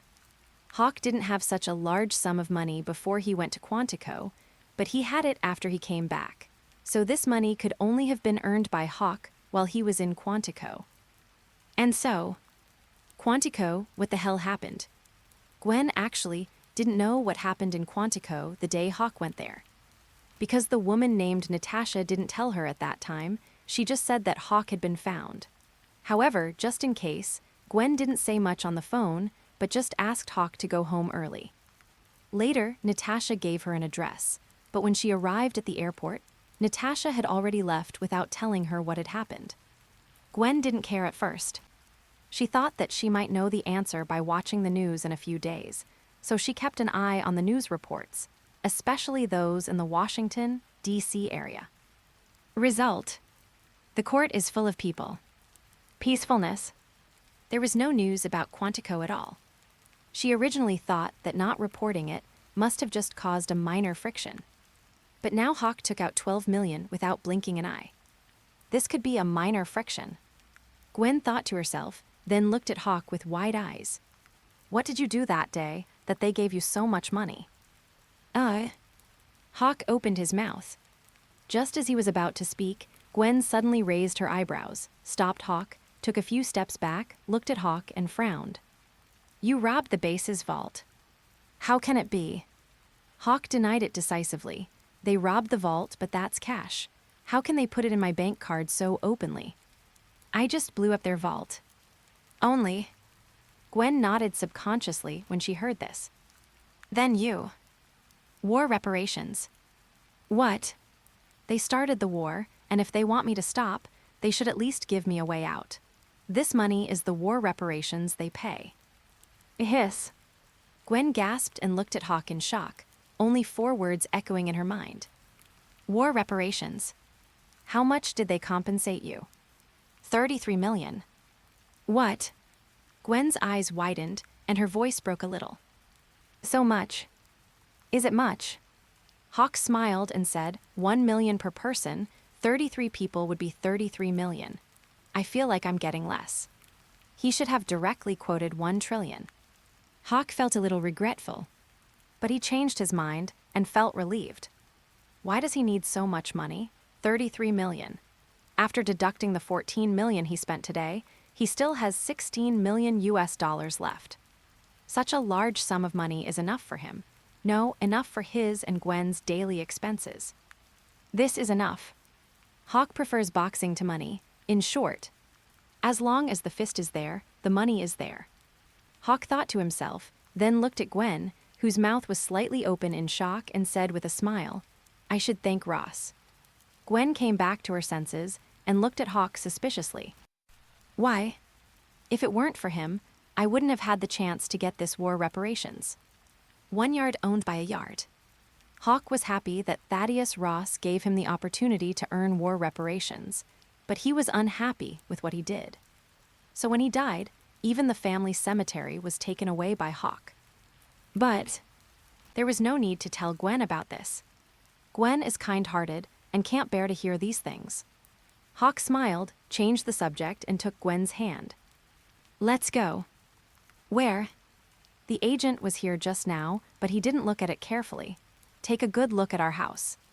I like the walk-in closet in the master bedroom. Don't you need to change it? Unnecessary. Gwen shook her head and glanced at Hawke from the corner of her eye. She knew Hawke was changing the subject. She knew Hawke, and she knew the Federation military. In order to obtain war reparations from the Union military, it was clear that something very, very big must have happened in Quantico that day. Because of this, the news was strictly blocked. But I'm glad Hawke is okay. Gwen thought to herself, and as she followed Hawke up the stairs again, she subconsciously tightened her left hand, which was held by Hawke. Hawke felt the change in the strength of Gwen's little hand and glanced sideways at Gwen beside him. What happened? Fine. Gwen smiled a small, bright smile that seemed to brighten the entire room for a moment. But when some people laugh, others cry. Betty Ross was crying. Although 10 days have passed since Thaddeus Ross was buried, Betty Ross, who had cried countless times, was still crying in her townhouse in Washington. The last second, she was still happy about her reunion with her ex-boyfriend Bruce Banner. The next second she was told that her father was dead. And he died by being beheaded. The most important point is that, until now, she doesn't even know the real cause of her father's death. The question is, it's a military accident. Ghost's military accident. Her father was clearly murdered, and it was done in an extremely cruel and violent manner. Betty Ross is not a fool. She is a scientist. The moment she saw her father's body, the way her father died emerged in her mind. Someone crushed his father's head with a stomping motion. Now comes the problem. Who did it? Ever since her father was buried, Betty Ross has been asking about his friends who were left behind. But these friends kept silent and told her clearly that her father's death was a military accident. Just when Betty Ross was about to go crazy, one of the people who made the call sighed and said that he would come to see her at home after get off work. In the living room, Betty looked at the photo of her father on her phone and swore silently in her heart. She must kill the murderer of her father. Jay, the hatred for killing one's father is irreconcilable. At this time, the doorbell rings.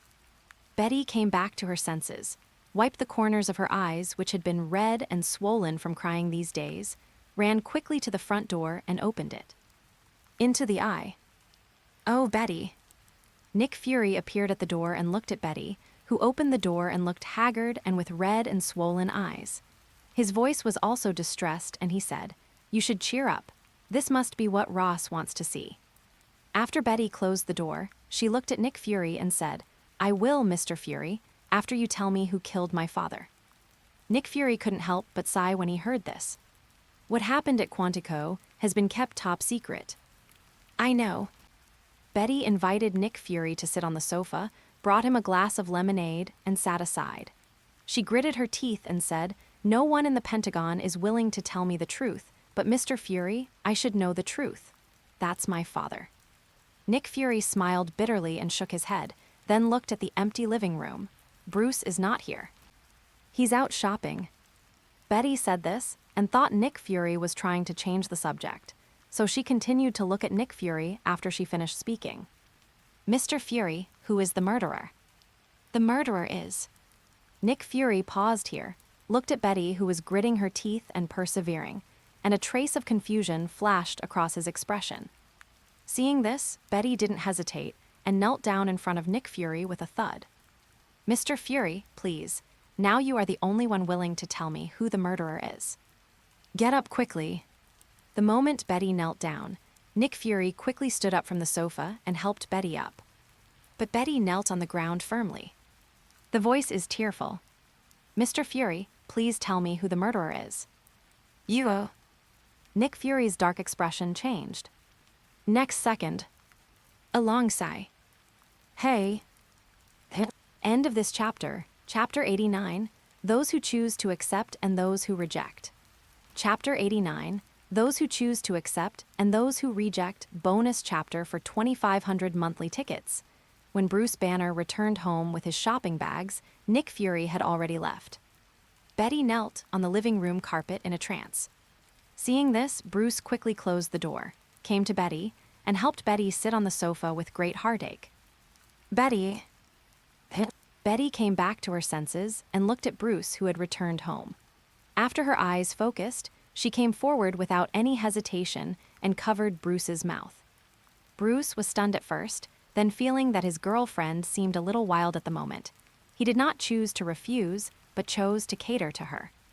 Accompanied by a thud, the two people who were hugging each other fiercely fell off the sofa and onto the blanket, as their clothes were removed one by one. "Do you love me, Bruce?" "Of course." "Really?" "I swear to God." "Then you will help me get revenge, right?" "When?" Bruce said this subconsciously while looking at Betty with somewhat obsessed eyes, and suddenly his blurry eyes began to focus. But Betty didn't give Bruce a chance to react. "My father is dead. Help me avenge him, Bruce." "Okay, I will." Bruce sank. Betty's face lit up with joy.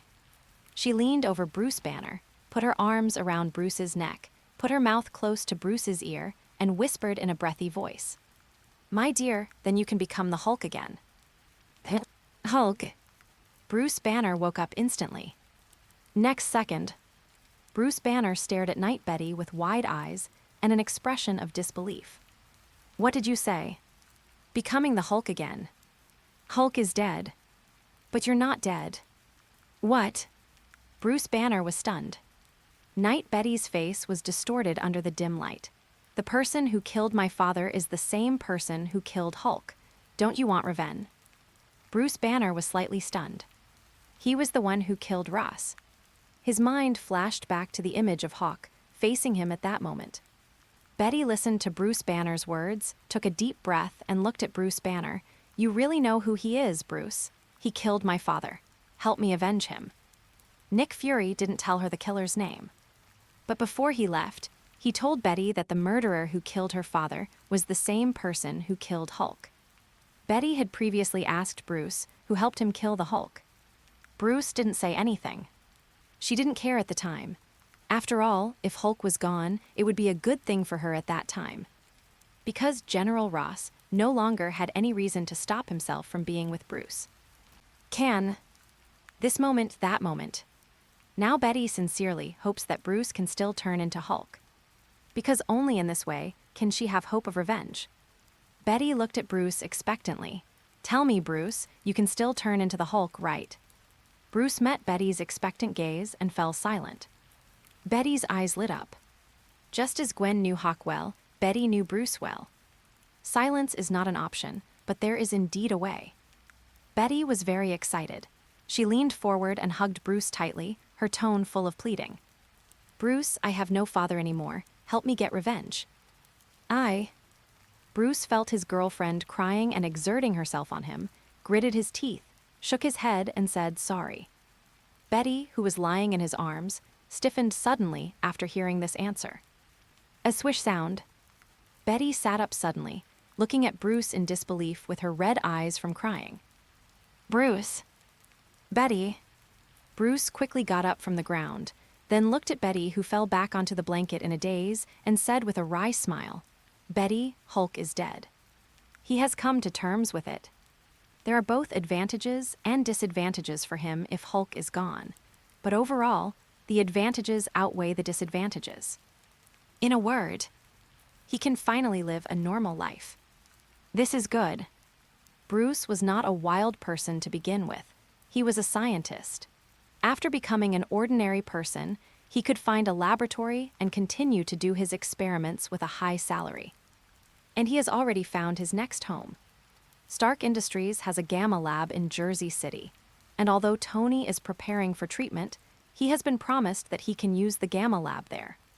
So, theoretically speaking, if he were exposed to gamma rays again, there is a high probability that he would mutate again. This is also the reason why he remained silent when Betty asked him if he could still turn into Hulk. But he didn't want to. He finally returned to a normal life. Betty. Bruce placed his hands on his girlfriend's shoulders, staring into her red eyes from crying, and said in a deep voice, Yes, I do have a way to turn myself into the Hulk again, but I don't know if it will work because the Hulk is already dead. The Hulk was the product of an accidental experiment. Maybe it will work, but maybe I will die.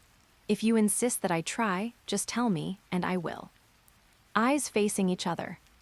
Betty looked at her boyfriend Bruce, whose eyes were determined, and his face said, If you let me go, I will go, and she completely broke down. She threw herself into Bruce's arms and burst into tears again. Bruce didn't say anything, just hugged Betty tightly. After a while, Betty stopped crying, but her eyes became redder and more swollen. But she seemed to calm down.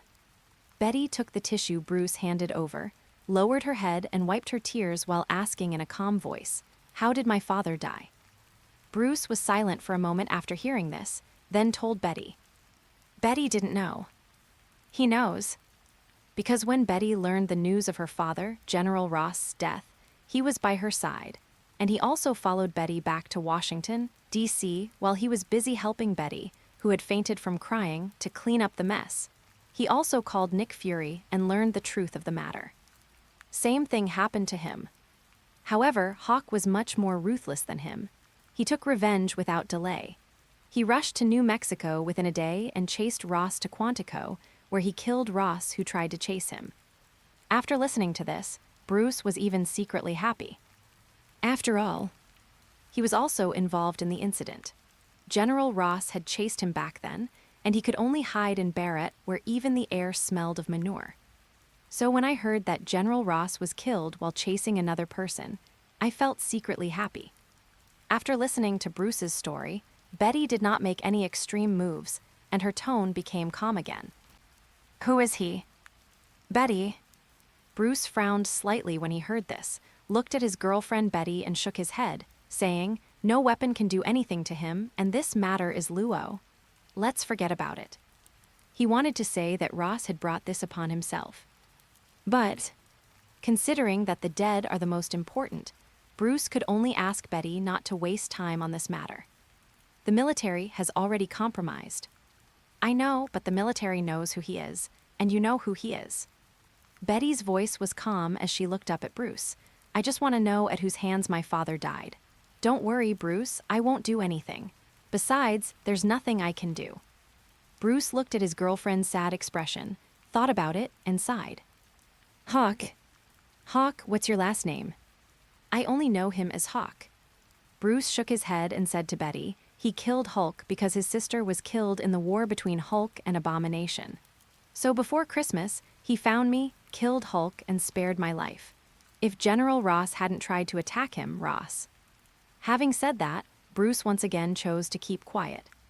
But he felt he had made himself clear. Even the military is trying to make a big deal out of this matter. Is it just because Hawk is so powerful? No. The fundamental reason is that Hawk is right. No way. When the federal military's force is not enough to crush the enemy, the military will become particularly reasonable. Betty looked at Bruce, who had stopped talking, and smiled slightly. Don't worry, Bruce. I really just want to know his name. Okay. Bruce sighed, then looked at Betty, whose expression didn't seem so bad after knowing Hawk's name, and said, Are you okay? Betty smiled again and stood up from the blanket. I'm tired, Bruce. It is good. Bruce stood up after hearing this and said, Then let's go back to the room and sleep. Betty shook her head and said to Bruce, I want to sleep alone tonight, please, okay. Bruce heard this and nodded without caring. Then I'll take you back to your room. It is good. Betty didn't reject Bruce. After sending Betty back to her room on the second floor, Bruce walked to the door and was about to say something when he looked at Betty, who had fallen asleep on her side. He shook his head, turned off the bedroom light, and then closed the door. Next second, Betty was lying on her side on the bed. When she heard the door close, her eyes, which had been closed, suddenly opened. The pupils that had originally returned to calm were now burning with flames of anger. The more it burns, the more prosperous it becomes. Hawk, a New Yorker. Anya, wait for me. I will definitely avenge you. Father, Will. End of this chapter. Chapter 90, Phoenix as the main character, Heavenly Dragon as the supporting character. Chapter 90, Phoenix as the main character, Heavenly Dragon as the supporting character. First update, please subscribe, Manhattan. East Village. Palm Community. A yellow Corolla slowly drove over from not far away and drove to the door of the orange-walled single-family villa that had changed its owner and name a month ago. After turning a corner, it drove uphill towards the garage next to the villa. When Gwen drove the car to the garage door had automatically opened to both sides. Gwen drove the car into the garage and parked next to a black Audi A8 that was still flashing black light under the lights. Hawk bought this black Audi A8 after moving here. Ever since Hawk bought the A8, Gwen's yellow Corolla has been largely unused during the school day. Do not ask. The question is, Hawk is too chauvinistic to give a ride, but Gwen doesn't care. Today, the passenger seat of the Audi A8 has completely transformed into Gwen's shape. After Gwen got out of the car, she opened the trunk of the Corolla, picked up the shopping bags she had purchased from the supermarket, and walked towards the door leading to the living room from the garage. As soon as she opened the door, Gwen heard the rhythmic sound of beating coming from the backyard. She glanced. Really? Boxing again. Gwen smiled slightly, put the car keys and shopping bags on the bar, put her hands in the pockets of her tweed coat, and when she passed the living room, she grabbed the towel on the coffee table next to her and walked towards the backyard. In the backyard, the sandbag hanging under the big tree was shaking and groaning in pain under Hawk's one-sided beating. Hawk's upper body was naked, and as he swung his punches, his blood boiled and white mist rose from his body like a wolf's smoke. After Gwen walked out of the living room, she looked at Hawk, who was concentrating on boxing. She didn't say anything, but leaned against the railing in the corridor, smiling as she admired the famous painting of Hawk boxing in front of her. After a while, Hawk threw his 10,000th punch of the day at the sandbag in front of him. Boom, the sandbag suddenly stopped, and then with a popping sound, the bottom of the sandbag suddenly cracked, and the filling inside instantly flowed out. Gwen, who was leaning against the railing admiring the scene, raised her eyebrows. What's the number, the 10th? 11. Hawk glanced at the scrapped sandbag, said something, and turned to walk towards Gwen. Gwen smiled and threw the towel in her hand towards Hawk, who was coming over. Go take a shower, I'll cook. Mom taught me another dish yesterday. It is good. Hawk took the towel and looked at Gwen, who turned and walked into the living room after saying this. He wiped the non-existent sweat from his forehead with the towel and followed her into the living room. Gwen walked towards the kitchen, carrying the bag of groceries. Hawk went up the stairs to the master bedroom on the 3rd floor. In the restroom, as the shower was turned on, Hawk, who was standing under the shower head, felt his blood, which had just been boiling due to exercise, evaporate into smoke along with the mist. As the smoke filled the air, the shadows of a blue dragon and a fire phoenix appeared faintly. Hawke closed his eyes, his consciousness sank into the small universe, and then looked up at the starry sky. Into the eye. A second constellation has now appeared in the microcosmic starry sky, which was previously dotted only with Phoenix. Phoenix constellation, the phoenix spreads its wings and faces west. Draco, the dragon, raises its head, rising in the east. Above the starry sky of the microcosm, the newly lit Draco and Phoenix seem to be dividing the sky and governing it separately, and they also seem to be supporting each other and protecting each other. Above the stars, the Phoenix spreads its wings. Tianlong looks up. Yes. His second constellation, Draco, lights up. In fact, when Hawke was at Calvin Cemetery, he had already pointed out the outline of Draco. But the real lighting up of Draco happened 5 days ago. After he returned from Quantico, he vaguely felt that the time had come to light up Draco, so he postponed his trip to Africa and planned to light up Draco first. If a workman wants to be good, he must first sharpen his weapon.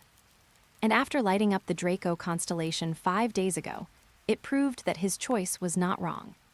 The microcosm is the fundamental factor that determines the strength of the Saint Seiya. The stronger the microcosm, the stronger the Saint Seiya.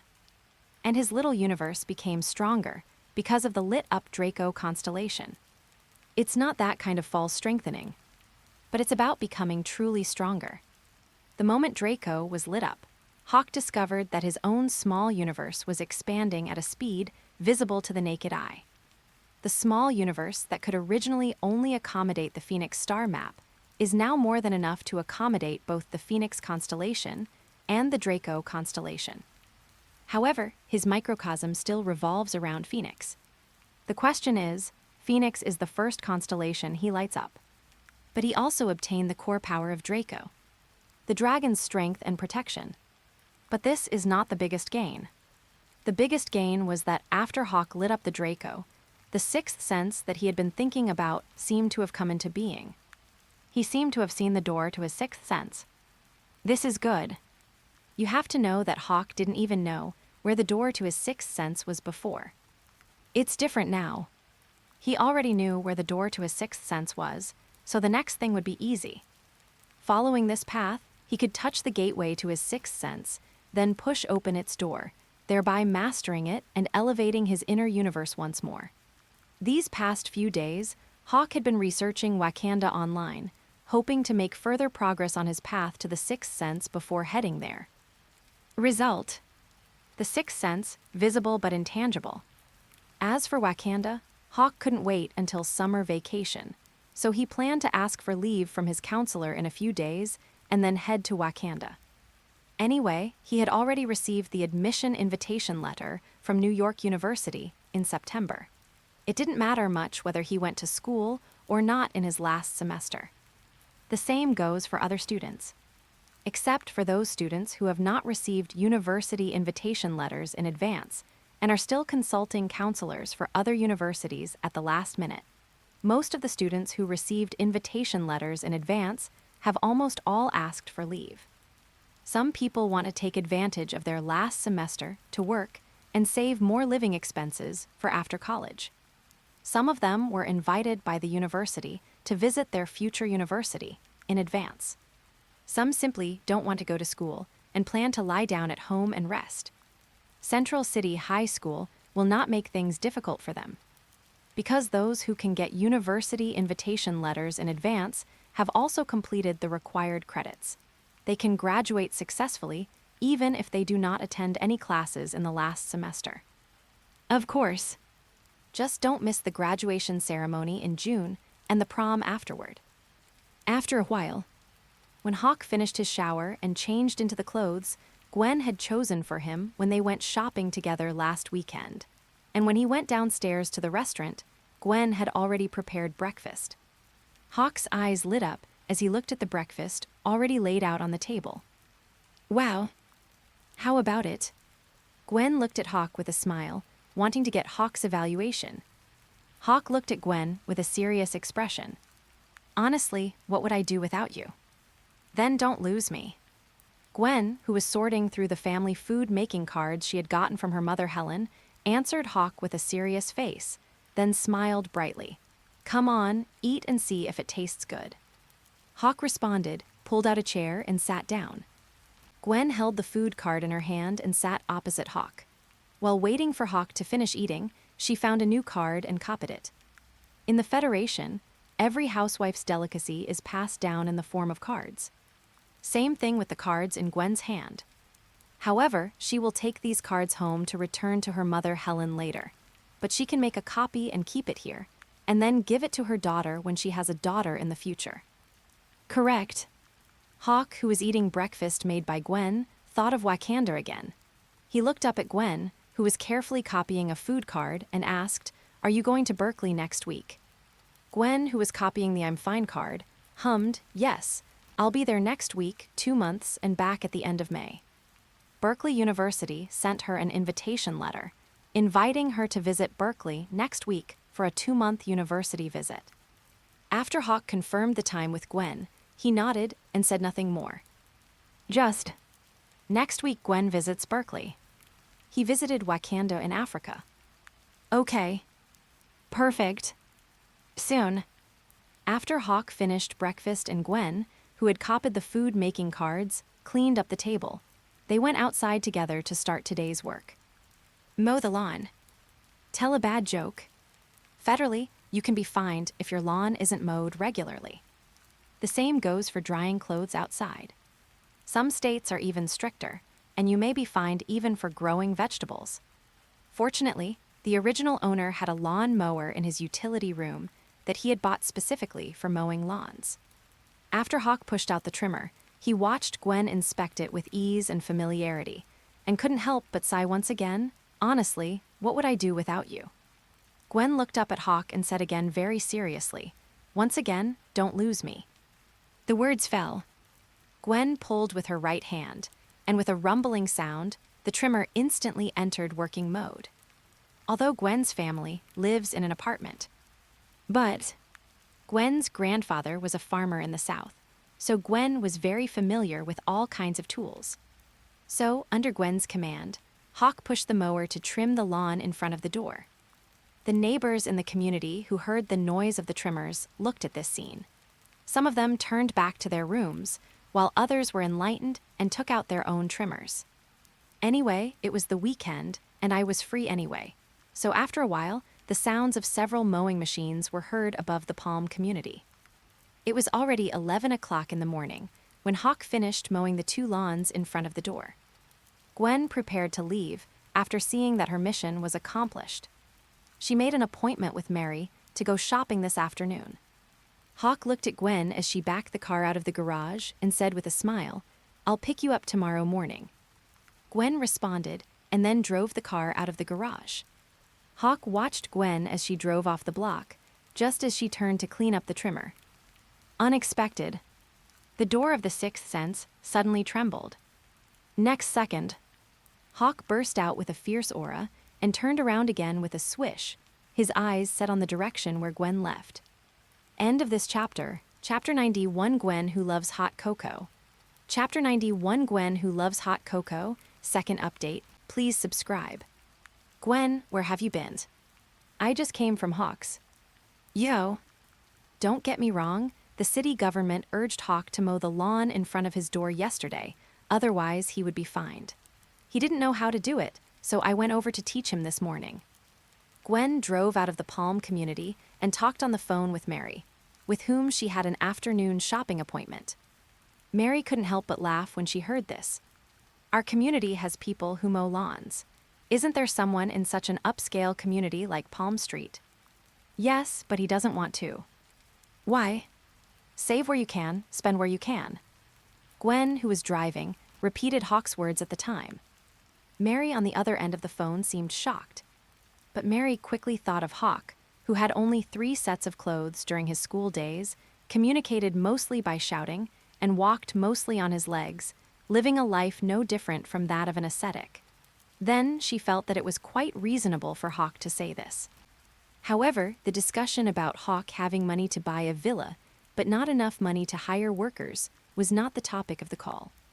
Mary brought the topic back to the next sentence. When will you come over?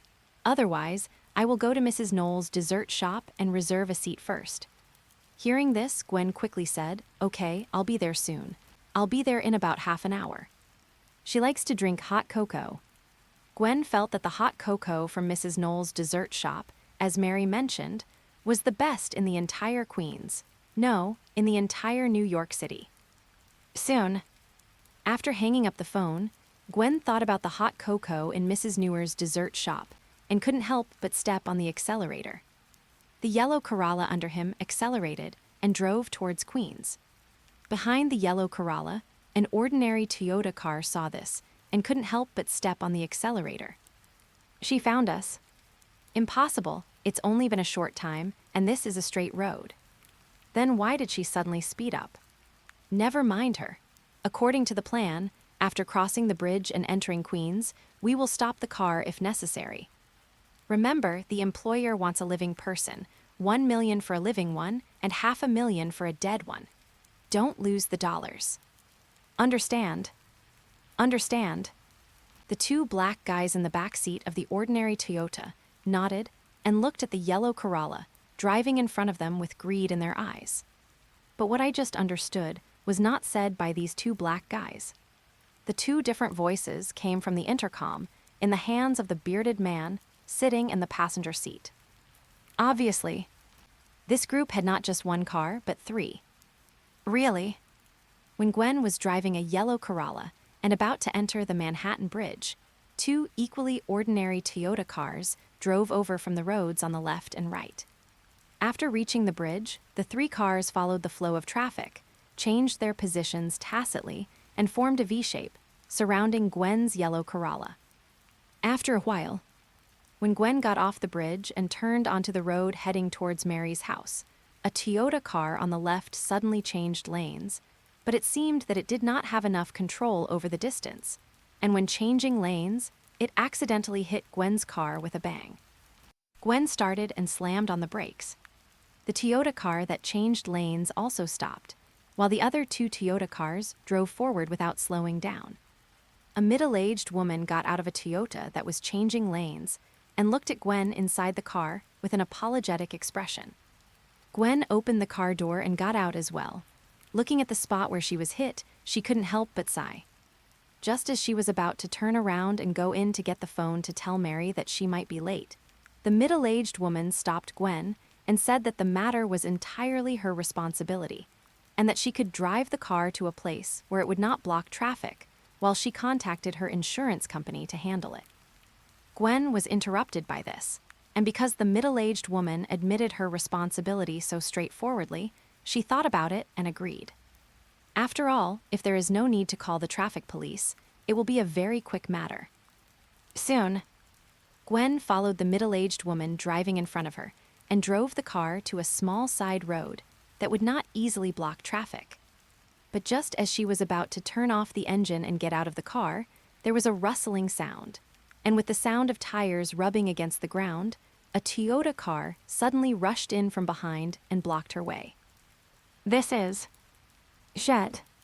Gwen was startled at first, and then a bad premonition came over her. Robbery or kidnapping. But no matter what she thought, Gwen quickly pressed the door lock button at the first moment, just as she was about to grab her phone to call the police. Bang, a loud crash was heard again. Gwen was startled again, and so were the four men wearing cartoon masks who got out of the Toyota car behind. The four men subconsciously turned their heads to look. Into the eye. A black Audi A8 that looked like it had been purchased not long ago and was still flashing coldly in the sunlight crashed into the back of their Toyota car. Followed by Hawke, wearing a black tight t-shirt, opened the car door and walked out. Seeing this, the four men in cartoon masks looked at each other, then took out their pistols and pointed them at Hawke. Fake. Go to hell. Bang, bang, bang, bang. 4 bullets fired brilliantly, hitting Hawke's face, chest, and right arm in the blink of an eye. Then, there is no more. Accompanied by 4 sounds of metal collision, 4 bullets that became flat after hitting Hawke's body fell to the ground with a clang. Hawk glanced down at the bullet lying on the ground. The next second, Hawk disappeared from his spot in the blink of an eye and appeared in front of a masked man. The moment he raised his right hand, the movement paused at a speed invisible to the naked eye. Then, he stretched out his left hand, and with both hands, he twisted the head of the masked man in front of him and spun it directly. Click! The sharp sound of skulls twisting and shifting echoed across the path. The other brainy man quickly came to his senses. Ah, catcha. He followed in his brother's footsteps. Of course. The other two were no exception. From the moment Hawk got out of the car to the moment, the 4 hooded robbers with their heads dislocated fell to the ground. It all happened almost within 3 breaths. By the time Gwen reacted, Hawk had appeared right in front of the car. The engine of the Toyota in front was roaring madly. The 2 rear-wheel drive tires kept rubbing against the ground. Smoke and dust suddenly rose, but there was no sign of the car moving. Hawk held the trunk of the Toyota with one hand, his 4 fingers digging into the inside of the trunk as if piercing tofu. The muscles in his arm did not tense at all, and he still held the Toyota tightly. Fake. Let's get started. Quick. The middle-aged woman in the Toyota car roared, as if she had stepped on the accelerator to death. Hawk raised an eyebrow and released his right hand. Next second, boom, just like burning tires on the spot, the moment Hawk let go of his right hand, the Toyota car shot out like a meteor.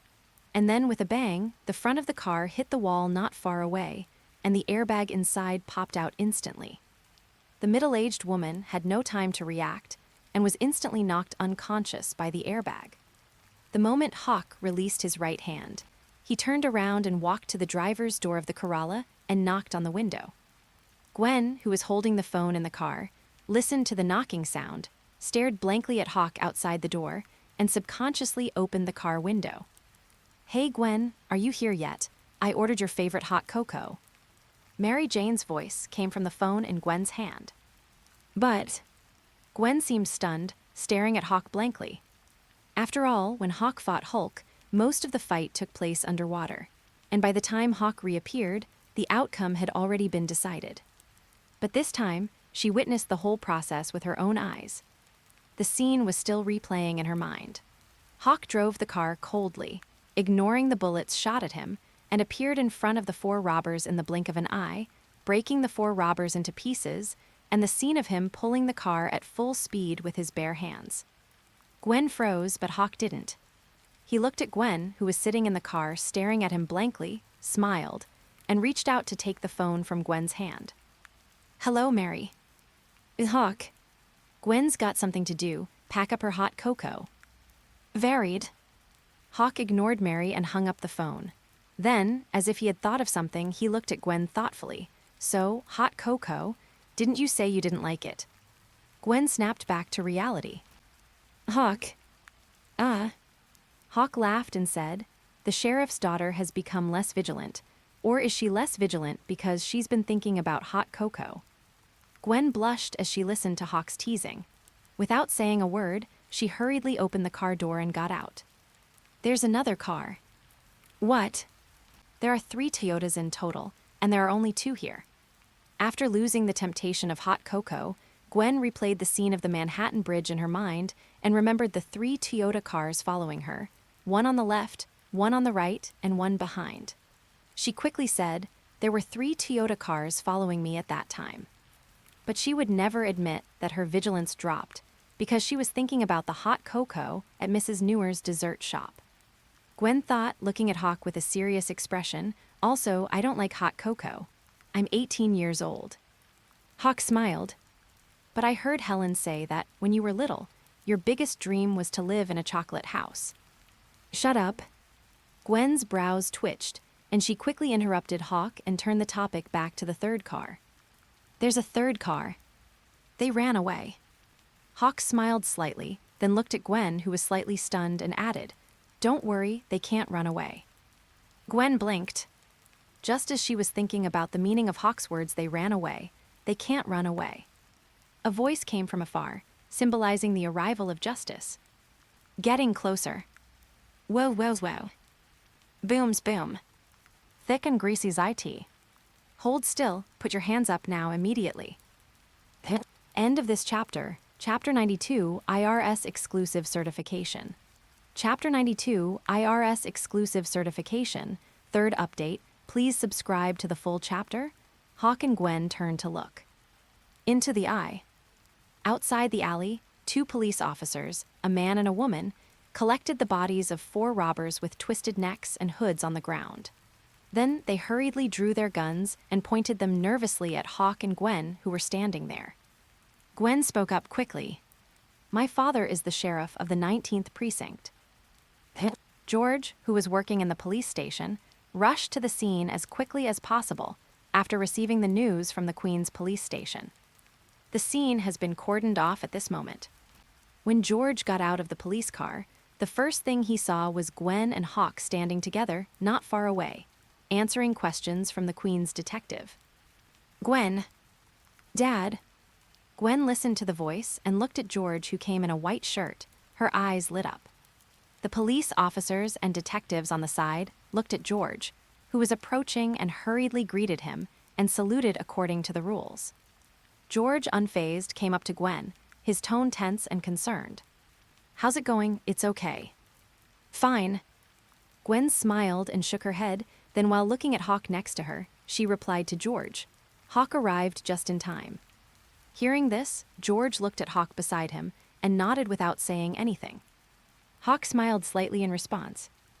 At this time, after hearing the report, the Queen's sheriff, who was on the cordon, turned to look at George and shouted, George. George looked in the direction of the voice and saw his friend, who was the police chief at the Queen's police station. He turned around and said something to Gwen, then walked into the cordon. Alan, what's going on? Preliminary judgment is that it should be kidnapping. Kidnapping? Alan, a Queen's sheriff and George's friend, looked at George as he approached and pointed to the bandages and tape he had found on the Toyota. Then, as if thinking of something, he looked at George and said, Gwen's boyfriend is okay. George was slightly stunned. What happened? Look. Alan pointed at the 4 people on the ground, 3 in black and 1 in white, who had taken off their hoods and whose heads were spinning 180 degrees. He said, the forensic doctor just checked and found no gunshot wounds. They were all broken by hand.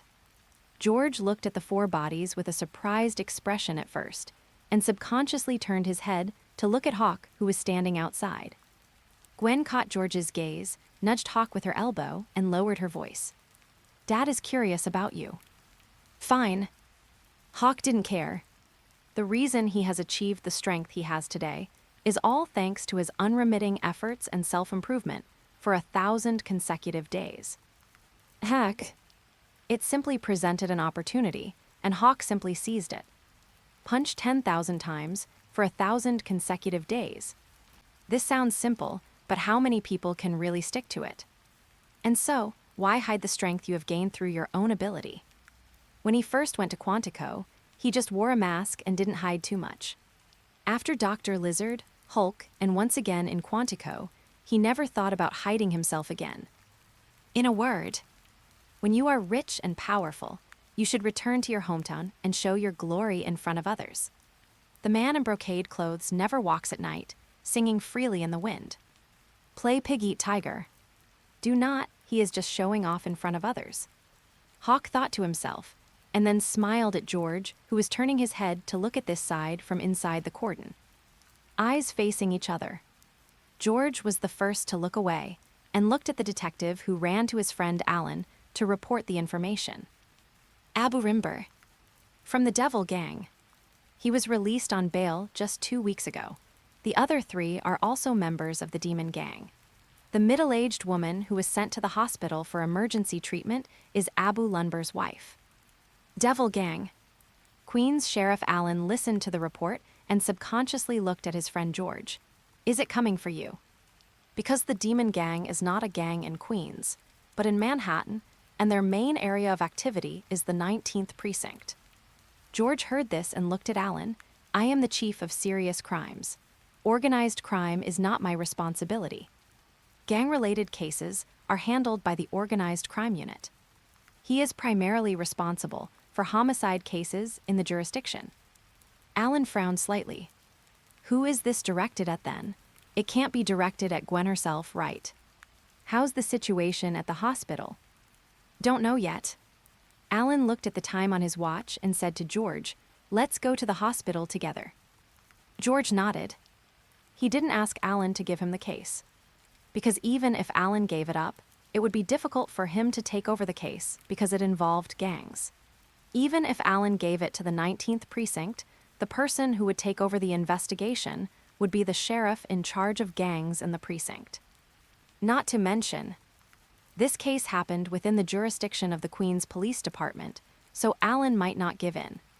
But it doesn't matter if he is not allowed to do so. It is fine like this now, no matter what he is involved. Gwen. Uncle Alan. Gwen, who was also discussing the case with Hawke, looked at Sheriff Allen, who was walking over with her father, and greeted him sweetly after coming back to her senses. Alan smiled and said, "You're not scared, are you?" Gwen looked at the look her father cast on Hawke, smiled, took Hawke's arm and said to Alan, "Uncle Alan, you have asked me twice. I'm fine. Hawke protected me well. I'm fine, really." George watched his little Bakai holding the wild boar, and his eyes twitched uncontrollably. Sheriff Allen, standing to the side, chuckled, then seemed to remember something and looked at George. "Gwen is 18 this year, right? She'll graduate from college in 3 more years. By the way, George, how much have you saved for Gwen's wedding fund? It's common knowledge. In the Federation, usually the bride's parents will prepare a sum of money for the bride's wedding expenses. If they are wealthy, the cost of the honeymoon trip will also be paid by the bride's parents." George didn't say anything, but just looked at his bad friend expressionlessly, then took out the keys of the police car he had just driven from his pocket and threw them to Hawke. Hawke opened his right hand and caught the key steadily. "You take Gwen home first." "It is good." Hawke nodded and pulled Gwen towards the police car that George had just driven not far away. As for his Audi A8 and Gwen's Corolla, the car keys had been handed over to the insurance agent of Gong Grong Insurance, who arrived earlier than George. After the sheriff lifts the blockade on the scene, they will send the 2 people's cars to a repair company, which will deliver them to their door after they are repaired. Soon, Hawke stepped on the accelerator and drove the police car away from the scene openly. Sheriff Allen of the Queen's Police Department looked at the departing police car, then withdrew his gaze and followed George toward the nearby vehicle. He asked curiously, "Your future son-in-law looks quite nice. Is he also Burlick?" George shook his head. "No, from New York University School of Law." Upon hearing this, Sheriff Allen looked at George with a solemn expression. "It's good to learn the law. You can become a wealthy lawyer in retirement. You can become an authoritative member of Parliament. Learn the law, you have to learn this law. But, have you learned about the background?" "Yes, orphan." "Hiss." Sheriff Allen got into the car and looked at George, who was sitting in the passenger seat. He gasped again. He subconsciously looked at the black Audi A8 shining in the sun not far away. "Orphan Audi A8, are you sure?" "He moved a few days ago." "What?" "I used to live in the Bridge Apartments, and now I live on Palm Street in the East Village." The Bridge Apartments, a notorious low-income apartment in Queens. Palm Street in East Village is also a famous wealthy community in Manhattan. Hiss. Alan couldn't help but gasp again. It's incredible. What happened? Do not know. George looked at Alan, who had a serious face, and shook his head. The only thing I am sure of is that the source of the money he used to buy the house is very clear. Alan frowned. George seemed to guess what Alan wanted to say. He smiled and said in a faint tone, because the IRS didn't bother him. Alan shut up instantly. The reason is impeccable. Why criminals need to launder some of their money first. Let the money see the light? No. Wash it, no matter how you wash it, you still have to pay taxes. Only if you pay taxes will the tax bureau not bother you. In a word, the money that is not in trouble with the tax bureau is the money that can see the light of day. At night, when George returned home, Hawke and Gwen were watching a new episode of Desperate Housewives with Helen in the living room. After seeing George come home, Gwen quickly asked, "Dad, how is it?" George took off his coat and walked towards the bar. "The rescue is ineffective." Gwen was stunned, dead. Hawke's eyes flickered slightly when he heard this. "Okay. No need to last hit." Helen already knew what had happened and looked at George with some concern. "Why would someone want to kidnap Gwen out of the blue? Is it coming for you?" Alan is still checking. George poured himself a glass of whiskey, stood at the bar, took a sip, and then said to Helen, "Don't go out alone for the time being. There are 2 police officers downstairs. If anything happens, ask them to follow you. Safety first." Helen and Gwen nodded in unison upon hearing this. Arrogant criminals retaliate against police officers' families. This is normal. Helen and Gwen were also very clear about the next steps. When Hawke saw George coming back, he also stood up from the sofa. "Mr. Stacy, I'll go back first." George looked at Hawke, hummed, and then said, "Thank you." "You're welcome. Protecting Gwen is what I should do." Hawke smiled. Gwen walked Hawke to the door of the apartment. There is a police car on the opposite side of the road, giving people a very safe feeling. "Then be careful, too. Do not worry." Hawke smiled, said goodbye to Gwen, and walked towards the subway. Soon, Hawke turned the corner and disappeared from Gwen's sight. He stopped and took a deep breath. Next second, all 5 senses are open. End of this chapter. Chapter 93, Top-Tier Off-Field Assistance from Anna. Chapter 93, Top-Tier Off-Field Assistance from Anna, 4th update. Please subscribe. What New York City looks like late at night. The bright lights of Manhattan, Brooklyn lights on. Queens is silent. Although most New Yorkers keep the habit of going home as soon as possible at night, New York City, as an international city, also has its own unique nightlife. There was chaos in bars across Manhattan. On the empty streets, racers whizzed past in their cars. On the road near Morningside Park, a luxury car stopped on the side of a street. A revealing girl standing under a streetlight not far away smiled charmingly, twisted her hips, and got into the car. Before the car started, she had already bent down consciously. In a nearby alley, 3 hippies who had come out to rob people, or as they'd call them, stared wide-eyed, their eyes wide open in death. PFFT, the 4th-place runner, had just run away, but seeing his companion die instantly, he ran back out of loyalty, thinking he could turn the tables. The hippie followed in his companion's footsteps and fell down with him on the ground, which was still covered in sewage. Sewage splashes. Just when the sewage was about to splash on Hawke, Hawke took a step forward and instantly appeared at the exit of the alley. Then his nose moved slightly, and he walked across the street without stopping. Across the street is a 6-story building with a mottled exterior wall.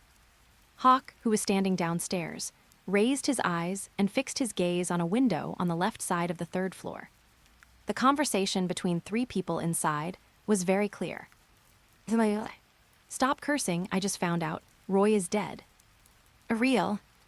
He's dead, he's going to die, he has to die. If he doesn't die and she survives and knows her husband is dead, she'll definitely sell us out." "Yes. Now what? Why not just find an opportunity to kill someone from behind? We'll get 500,000, which is enough to split between the 3 of us." "That's crazy. Why would you take 500,000 when you can take 1 million? "You're crazy. How can you get 1 million in this situation?" Hawke listened to the 3 people in the room discussing in low voices, and the corners of his mouth rose slightly. Found it, Hawke smiled slightly, then glanced at the surveillance camera with its head drooping not far away, and walked into the 6-story apartment building in front of him with an expressionless face. Then he went straight up the stairs to the 3rd floor and finally stood in front of a door. Next second, push the door. Boom, the anti-locking device in the room snapped, and the door opened from the outside in an instant. The 3 people who were talking in the house, smoking, drinking, and discussing the next countermeasures, were stunned when they heard the door open, then subconsciously stood up from the sofa and looked at Hawke, who pushed the door open. Then, there is no more. The heads of two men, one black and one white, were removed and their headless bodies lay on the floor, bleeding profusely. The smell of blood spread instantly. The only survivor was now lying on the ground, looking at the head that had rolled to the ground with a look of astonishment on his face in horror. He was shaking with fear and forgot to scream or control his bladder. The sound of dripping water was very clear in the very quiet room. Hawk glanced at the pale white man slumped on the ground. "Hold it back. Zai." The dripping sound disappeared instantly. The white man raised his head tremblingly and looked at Hawk, his pale and bloodless lips trembling. Don't kill me." "Name?" Hawk lowered his head and wiped his hands with a towel, then glanced at the white man expressionlessly. "Who hired you?" As soon as these words came out, the white man, whose brain was still a little confused, shuddered and reacted. Next second, a thought came to my mind. "Cannot say. Don't tell me there's a chance I'll survive. But if I tell you, I'm dead. White people are criminals, not fools. As a criminal, no one knows better than him what will happen to a person when he loses his value. Now that both of his companions were dead, his value became significant. And so, as his thoughts raced, the white man took a deep breath. His face no longer looked pale, and his legs stopped shaking. Now that he had the confidence, he gained courage. Hawk looked at the white man who was trembling 1 second, but dared to look him in the face and stood up by supporting himself on the floor the next second, his expression a little surprised. The white man stared at Hawk and sneered. "If you want to know who hired me, then let me go and I'll." Puffed. The white man, who hadn't finished speaking, suddenly felt the world spinning around him, and then he saw a magical scene. A headless body stood on the floor, bleeding profusely. Wait a moment. Why does that dress look so familiar? Just as the white man was stunned, a huge pain suddenly surged into his mind, and then he was swallowed by endless darkness. Boom, the headless corpse fell to the ground with a limp sound. Hawk looked at the headless corpse and shook his head speechlessly. A fool so stupid, he could be in a museum. After an hour, Hawk returned to his home on Palm Street. In the living room, Hawk took out the second cell phone Gwen had given him after Quantico, dialed a number, and looked at a driver's license in his hand. Davon Simmons. It was the driver's license of that idiot who just thought he had the qualifications and ability to negotiate with him, and was so stupid that he could be put in a museum. The call was answered quickly. Anna's voice came from the other end with a hint of surprise. "Hawk." "Good evening, Anna. I hope I didn't disturb you." "Good morning."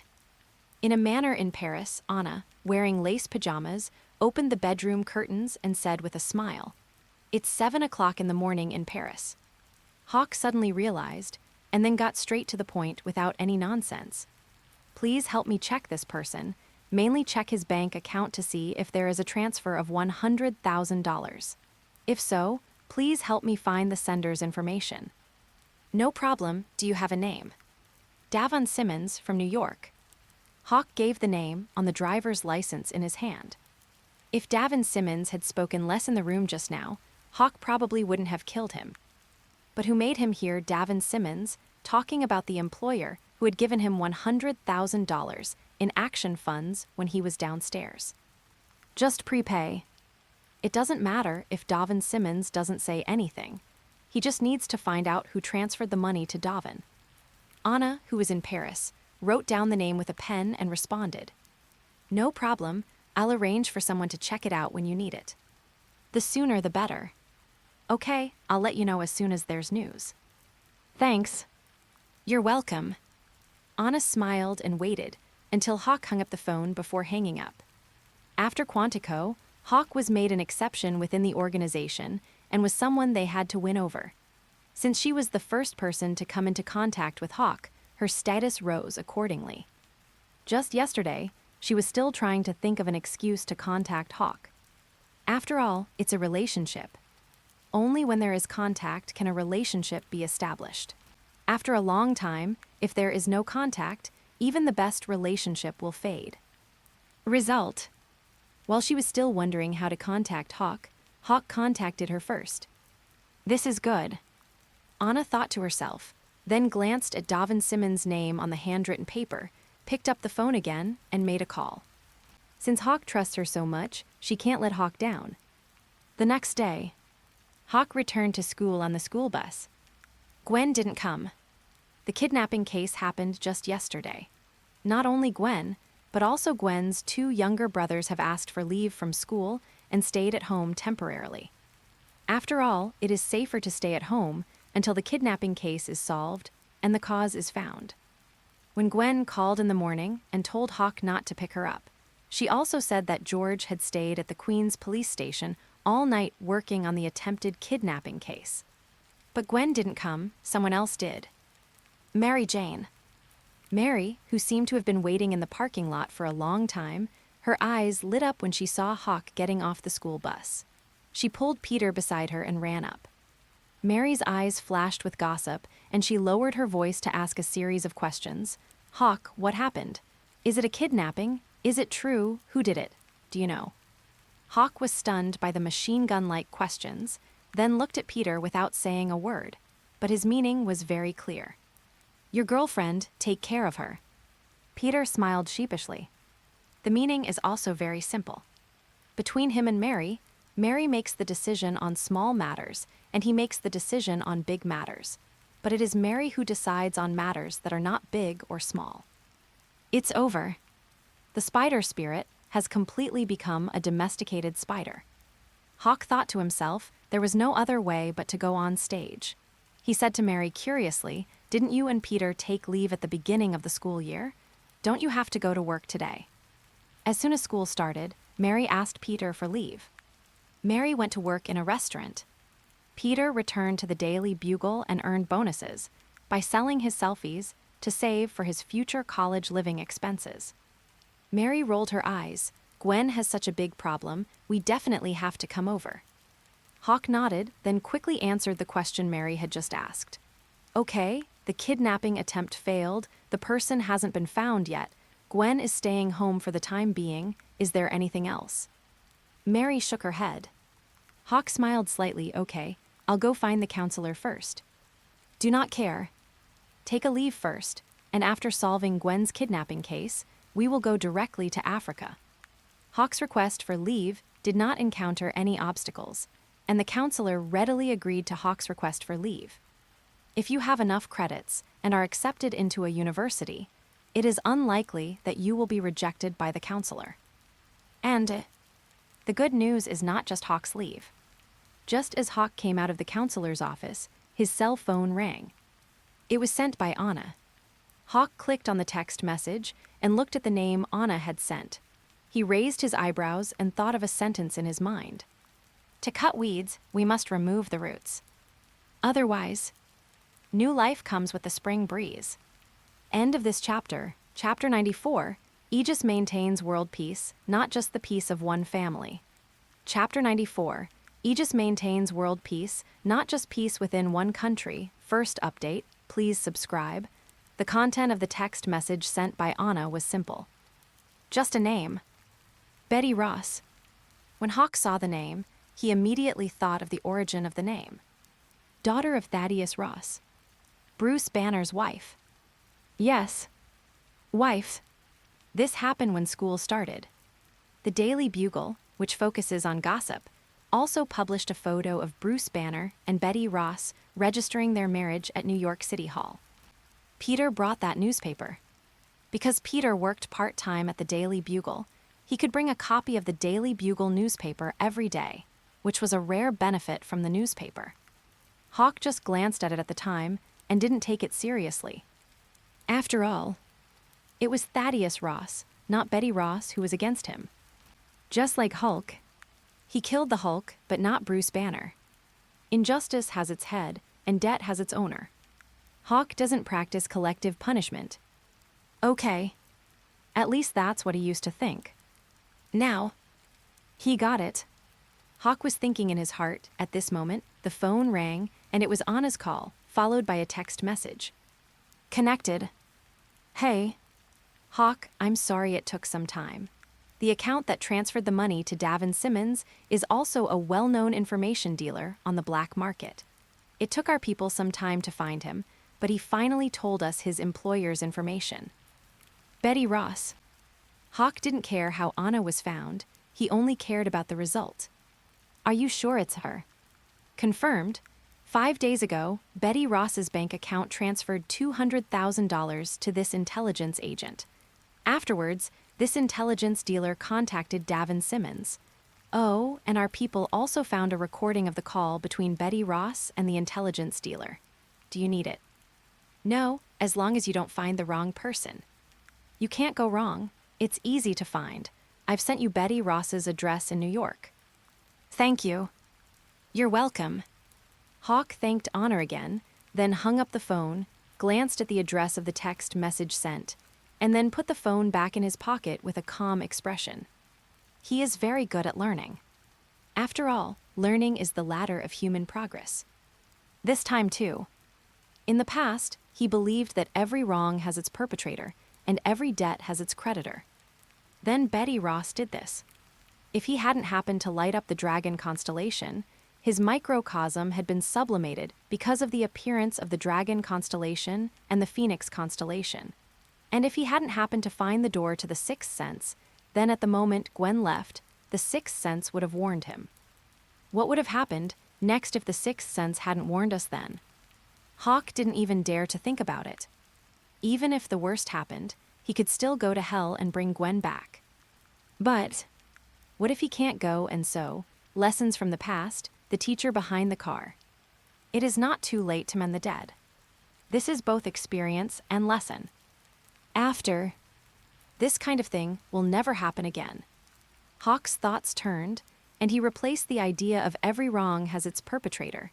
Every debt has its creditor with a family should be whole and harmonious, and then he walked out of the office building behind him. Peter, who was outside, saw Hawk coming out.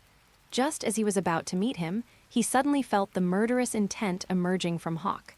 Under his spider sense, his hair stood up and he couldn't help but stop.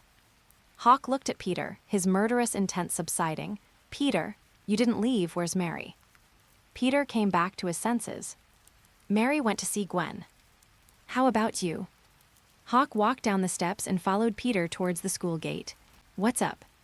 Peter nodded. I originally wanted to ask if you needed my help, but you probably don't need me now.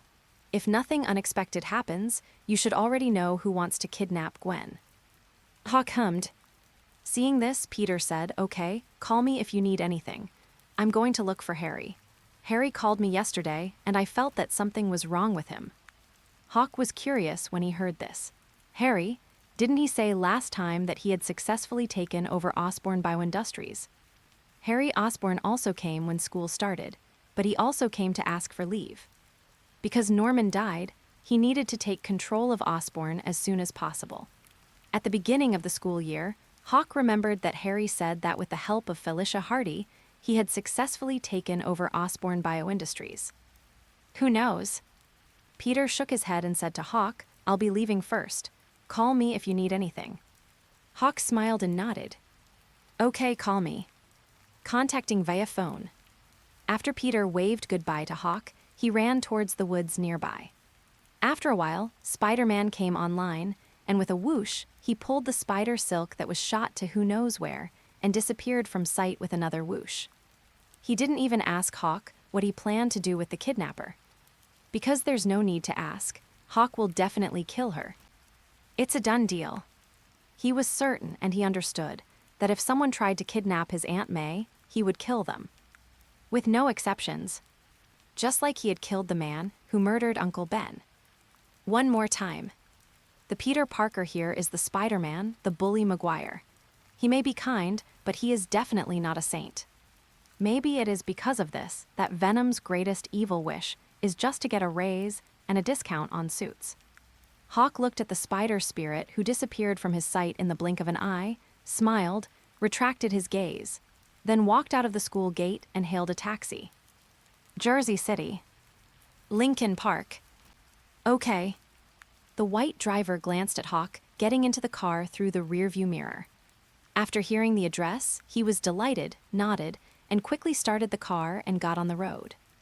Because this is a high-value order, Even if he delivers it and there is no return order, he will still make money. The white driver thought to himself as he happily stepped on the accelerator and drove towards Jersey City on the other side of the Hudson River. Hawke, sitting in the back seat, squinted his eyes as he watched the scenery passing by outside the window. About 45 minutes later, we have arrived at Lincoln Park, located on the easternmost side of Jersey City. After Hawke paid and got off the car, he stood at the entrance of Lincoln Park. Then, he turned on the spot and his eyes instantly fell on an apartment building across the street, facing the entrance of Lincoln Park. It was not luxurious, but definitely high-end. Next second, the phone rings. Hawke pulled his phone from his pocket, glanced at the incoming call, and put it to his ear.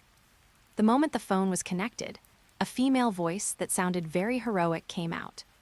Hawke Victoria Hand, SHILD, we. Enough. Hawke interrupted the voice on the other end of the phone without waiting for it to finish, then hung up the phone and walked towards the Lincoln Park apartments named after Lincoln Park across the street. According to the information provided by Anna, Betty Ross moved from Washington, D.C. to the Lincoln Park apartment in Jersey City last month after marrying Bruce Banner. Bruce Banner appears to have joined a Stark Industries laboratory. As for Betty Ross, it seems that she did not go to work after getting married and has been staying in her Lincoln Park apartment, rarely going out. New York SHIELD Operations Command Center. Wearing a SHIELD uniform and with her hands on her hips, Victoria Hand, who is also a retired military intelligence officer who joined SHIELD, looked at the glaring red light of the hang-up displayed on the big screen. Her mouth twitched involuntarily. Then she took out her cell phone and called Maria Hill. Hey, something's wrong. Hawke has found Betty Ross. So fast. Maria Hill, who was at the SHIELD 3 Flying Ornaments headquarters, was somewhat shocked when she heard this, but she mostly frowned. Didn't I tell you to keep an eye on Betty Ross and prevent her from doing anything stupid? Victoria Hand sighed. We thought she'd given up after 2 months. She's been staying home since moving from Washington, D.C. to Jersey City. Her bank account is in the Stark Bank system, and Tony is still recovering. The latest authorization code hasn't been sent yet. Maria Hill felt a headache when she heard this. Where's Hawke now? Already upstairs. Hiss. Maria Hill took a deep breath and jumped up from her seat, her voice cracking. Betty. At home. Where's Bruce? He went to work in the lab. Maria Hill was silent, not knowing what to say. Victoria Hand frowned and said, What should we do now? Should we just watch him kill Betty? Maria Hill came back to her senses and smiled bitterly when she heard this. Can we stop him? Besides, since he found Betty, it means he already knows. Betty was the first to act. But he killed Thaddeus Ross. It was Ross who started it. Maria Hill took a deep breath and said, You kill me, I kill you. This is endless and meaningless. Maria Hill decisively ended the topic and made a decision after a pause. Forget it, let him be. SHIELD shouldn't get involved. SHIELD maintains world peace, not a family's peace. Hawke has been living a normal life since returning from Quantico. This incident was instigated by Betty Ross. I will not use SHIELD to play a risky game with a powerful person who will not offend me if I don't offend him, just because of this incident. Victoria Hand listened to the reasons given by Maria Hill on the phone, opened her mouth, and chose not to refute. No matter how much this matter is exposed, it was Betty who started it first. Although the kidnapping attempt failed. But this was Gwen's luck, not Betty's. At the same time, while the 2 female giants of SHIELD were talking on the phone, Hawke had already arrived at the 10th floor of the apartment and stood at the door of Betty's apartment. Hawke raised his hand, ready to push the door open. Next second, the door had been opened from the inside. End of this chapter. Chapter 95, Betty Ross, who gets involved herself. Chapter 95, Betty Ross, who gets involved herself. Second update, please subscribe. Hawke's raised right hand stopped in midair. Betty Ross, who was wearing a house dress, opened the door and glanced at Hawke with a normal expression. Then she opened the door and walked aside. Come in. It was as if he had known Hawk would come. Hawk retracted his right hand and glanced at Betty Ross, who had no fear of death in her eyes, but was calm in facing death and invited him into the house. He smiled and walked into the room. The door is closed. Betty walked towards the apartment's bar. Any drinks? No, I'm in a hurry. Betty, who was almost at the bar, shuddered when she heard Hawk's words, then took a deep breath and said, "Can I have a glass of whiskey?" Hawk thought about it. "Can. Thank you." Betty said thank you calmly, then walked to the bar, took out a bottle of whiskey from the wine cabinet behind her, and poured herself a glass. Hawk looked at Betty calmly. Betty raised the wine glass in her hand. Although her expression was calm and her eyes did not show the fear of impending death, her trembling right hand holding the wine glass showed that her heart was not as calm as her expression and eyes. After all, few people can truly remain fearless when facing death. Hawk also fears death. Pity. If I had known today, why would I have done it in the first place? You killed my father. Betty met Hawk's gaze and said calmly, "I'm just avenging my father, just like you avenged your sister." Hawk chuckled. Yes, and that is why you have the opportunity to enjoy your last dinner. Thank you. You're welcome. Hawk looked expressionlessly at Betty, who still had 2/3 of the whiskey in her hand. I'm curious, what was your original plan? Kidnap Gwen and let me die. Betty took another sip of the whiskey in her hand and looked at Hawk. Do not. What is that? Kill her, then record it on video and send it to you. Hawk was a little surprised as he listened to Betty telling him about her plan. He looked at Betty with a calm expression. He seriously suspected that this Betty Ross had gone crazy. But it's okay. The mentally ill only have criminal immunity in the court, but not in his case. Hawk thought, chuckling softly. Good plan. If you can't kill me, kill my girlfriend. That way, even if I find out and kill you, Gwen will be buried with you. Yes. Betty nodded, admitting this straightforwardly, and then said in a deep voice, What a pity you ruined it. While talking, Betty seemed to have thought of something and shook her head with a self-deprecating smile. She drank the last sip of whiskey in the glass, then put the glass on the bar and looked up at Hawk. She's so lucky. Her good fortune is your misfortune. Hawk said expressionlessly, Call out. Boom. Hawk flashed in front of Betty, then flashed out from behind the bar, pinching Betty's neck, and then with a bang, he lifted Betty up and pushed her against the wall. His right hand, which was squeezing Betty's neck, relaxed slightly. I'll give you one last chance to speak. Hee. Betty, without struggling or fear, looked into Hawk's eyes and let out an inexplicable laugh. Then her voice turned calm and resentful. I'll wait for you in hell. Hawk was slightly stunned, then looked at Betty, whose eyes had become extremely resentful, and smiled slightly. I will go to hell. After all, his sister is still waiting for him in hell to take her home. Say it. The moment Hawk exerted force with his right hand, there was a crisp sound, and Betty's expression was frozen in a strange resentment. Betty Ross. Dead thump. Betty lost her life, and her body fell straight to the floor.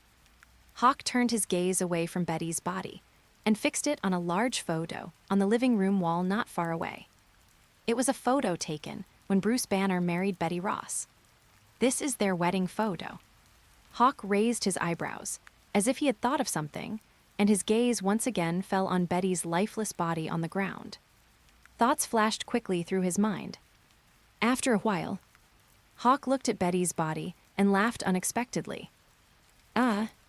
Involving yourself in the game. It is good. I'll give you that chance. Hawk's thoughts raced, and after one last look at Betty, now a corpse, he said this before turning and leaving the apartment. When he saw the wedding photo, he had already guessed what trick Betty was playing. Betty certainly couldn't have killed him herself. And so, if Betty wants to avenge her father, she can only seek help from outside forces. But who dares to help her? Who can help her? After Hawk's bravado at Quantico, there was no way the military, having failed to respond, would help her. At the very least, the military will not attack him again, until it develops a plan that has at least an 80% chance of defeating him. Unless the military wants to repeat the tragedy of Quantico. S.H.I.E.L.D. maybe. But 2 months have passed since Hawk returned to New York City, and S.H.I.E.L.D. has not taken any action, which only means that S.H.I.E.L.D. does not intend to get involved in this matter. Maybe it was because Hawk was right, or maybe it was because they were just as unsure about catching Hawk as the military. In short, without external support, it would be difficult for Betty to avenge her father on her own. And so, she chose to join the game herself, and probably marrying Bruce Banner was also part of her revenge plan. Bruce Banner might not seek revenge for a former father-in-law who's hunting him down, but Bruce Banner will definitely avenge his wife. It would be even better if the wife is pregnant. Pity. Betty Ross was not pregnant. Hawk was sure of that. He guessed that Betty had originally planned to launch her revenge plan by getting pregnant, but she might have just launched the plan after she found that she had not gotten pregnant, or after she found that it was impossible for her to get pregnant. She was betting that if she got killed by Hawk, her newlywed husband Bruce Banner would avenge her. Good plan. Hawk also wants to see if Bruce Banner will seek revenge, because he also felt some regret after returning from Lake Culver. The reason is simple. Just like how Dago can transform into Tiga again after losing his energy bar. The Hulk is dead, but Bruce Banner is not. Who knows if Bruce Banner will transform into the Hulk again? So Hawk felt a little regretful after returning from Lake Culver that time. But at that time, he still adhered to the principle that every wrong should be punished. At the moment, he gave Betty, who had joined the game, a chance. Hawk is gone. Bruce is back. But when he came back, Hawk had been gone for more than 2 hours, and Betty Ross, lying on the floor, had become cold and stiff. The moment Bruce looked at Betty's body on the floor, he felt as if he was hit on the head by a hammer. With a buzzing sound, he froze in place. Victoria Hand, who happened to meet Bruce Banner downstairs and followed him up, also saw Betty's body. The S.H.I.E.L.D. satellite has been keeping an eye on this place. She knew when Hawk left, but she didn't go upstairs. Instead, she waited until Bruce Banner came over and followed him up. Victoria Hand looked at Bruce Banner, whose lips were twitching and tears were beginning to flow. She opened her mouth and was about to say something when she heard a roar. Betty! Bruce Banner roared, ran quickly to Betty's body and knelt down, then looked at his wife's body with disbelief in his eyes, his hands trembling, and touched Betty cautiously. When Bruce Banner felt the coldness at his fingertips, he collapsed instantly. He quickly hugged Betty's body and cried loudly. Victoria Hand watched this scene, took a deep breath, and said nothing. Bruce Banner hugged Betty's body and cried for a long time, from the sun rising to the sun setting. Until Victoria Hand, who finally couldn't bear it anymore, came to pull him away. He fell to the side helplessly and watched the S.H.I.E.L.D. agents who came to help collect Betty's body. Bruce Banner, with dull eyes, fell to the ground as if he had lost all his strength and hope of survival. Victoria Hand was silent for a moment. My condolences, Bruce. Who? What? Who did it? The 3 words Bruce were almost squeezed out from between his teeth. Victoria Hand looked at Bruce and realized that Bruce Banner's eyes were red, and a flame of revenge was spreading. Hawk. Victoria Hand did not hide anything. After revealing Hawk's name, she told him everything about how Betty hired criminals through a black market middleman to try to kidnap and kill Hawk's girlfriend, but was discovered by Hawk and failed, thus bringing disaster upon herself. At first, Bruce's rage burned fiercely. After Victoria Hand finished speaking, the anger in Bruce Banner's eyes showed obvious signs of easing. After all, the meaning of this sentence is very clear. Betty was the first to attack, and in a sense, Hawk killed her just for revenge. Bruce Banner fell silent after listening to Victoria Hand's story. Victoria looked at Bruce, whose eyes had once again become lifeless, and pursed her lips. Condolences.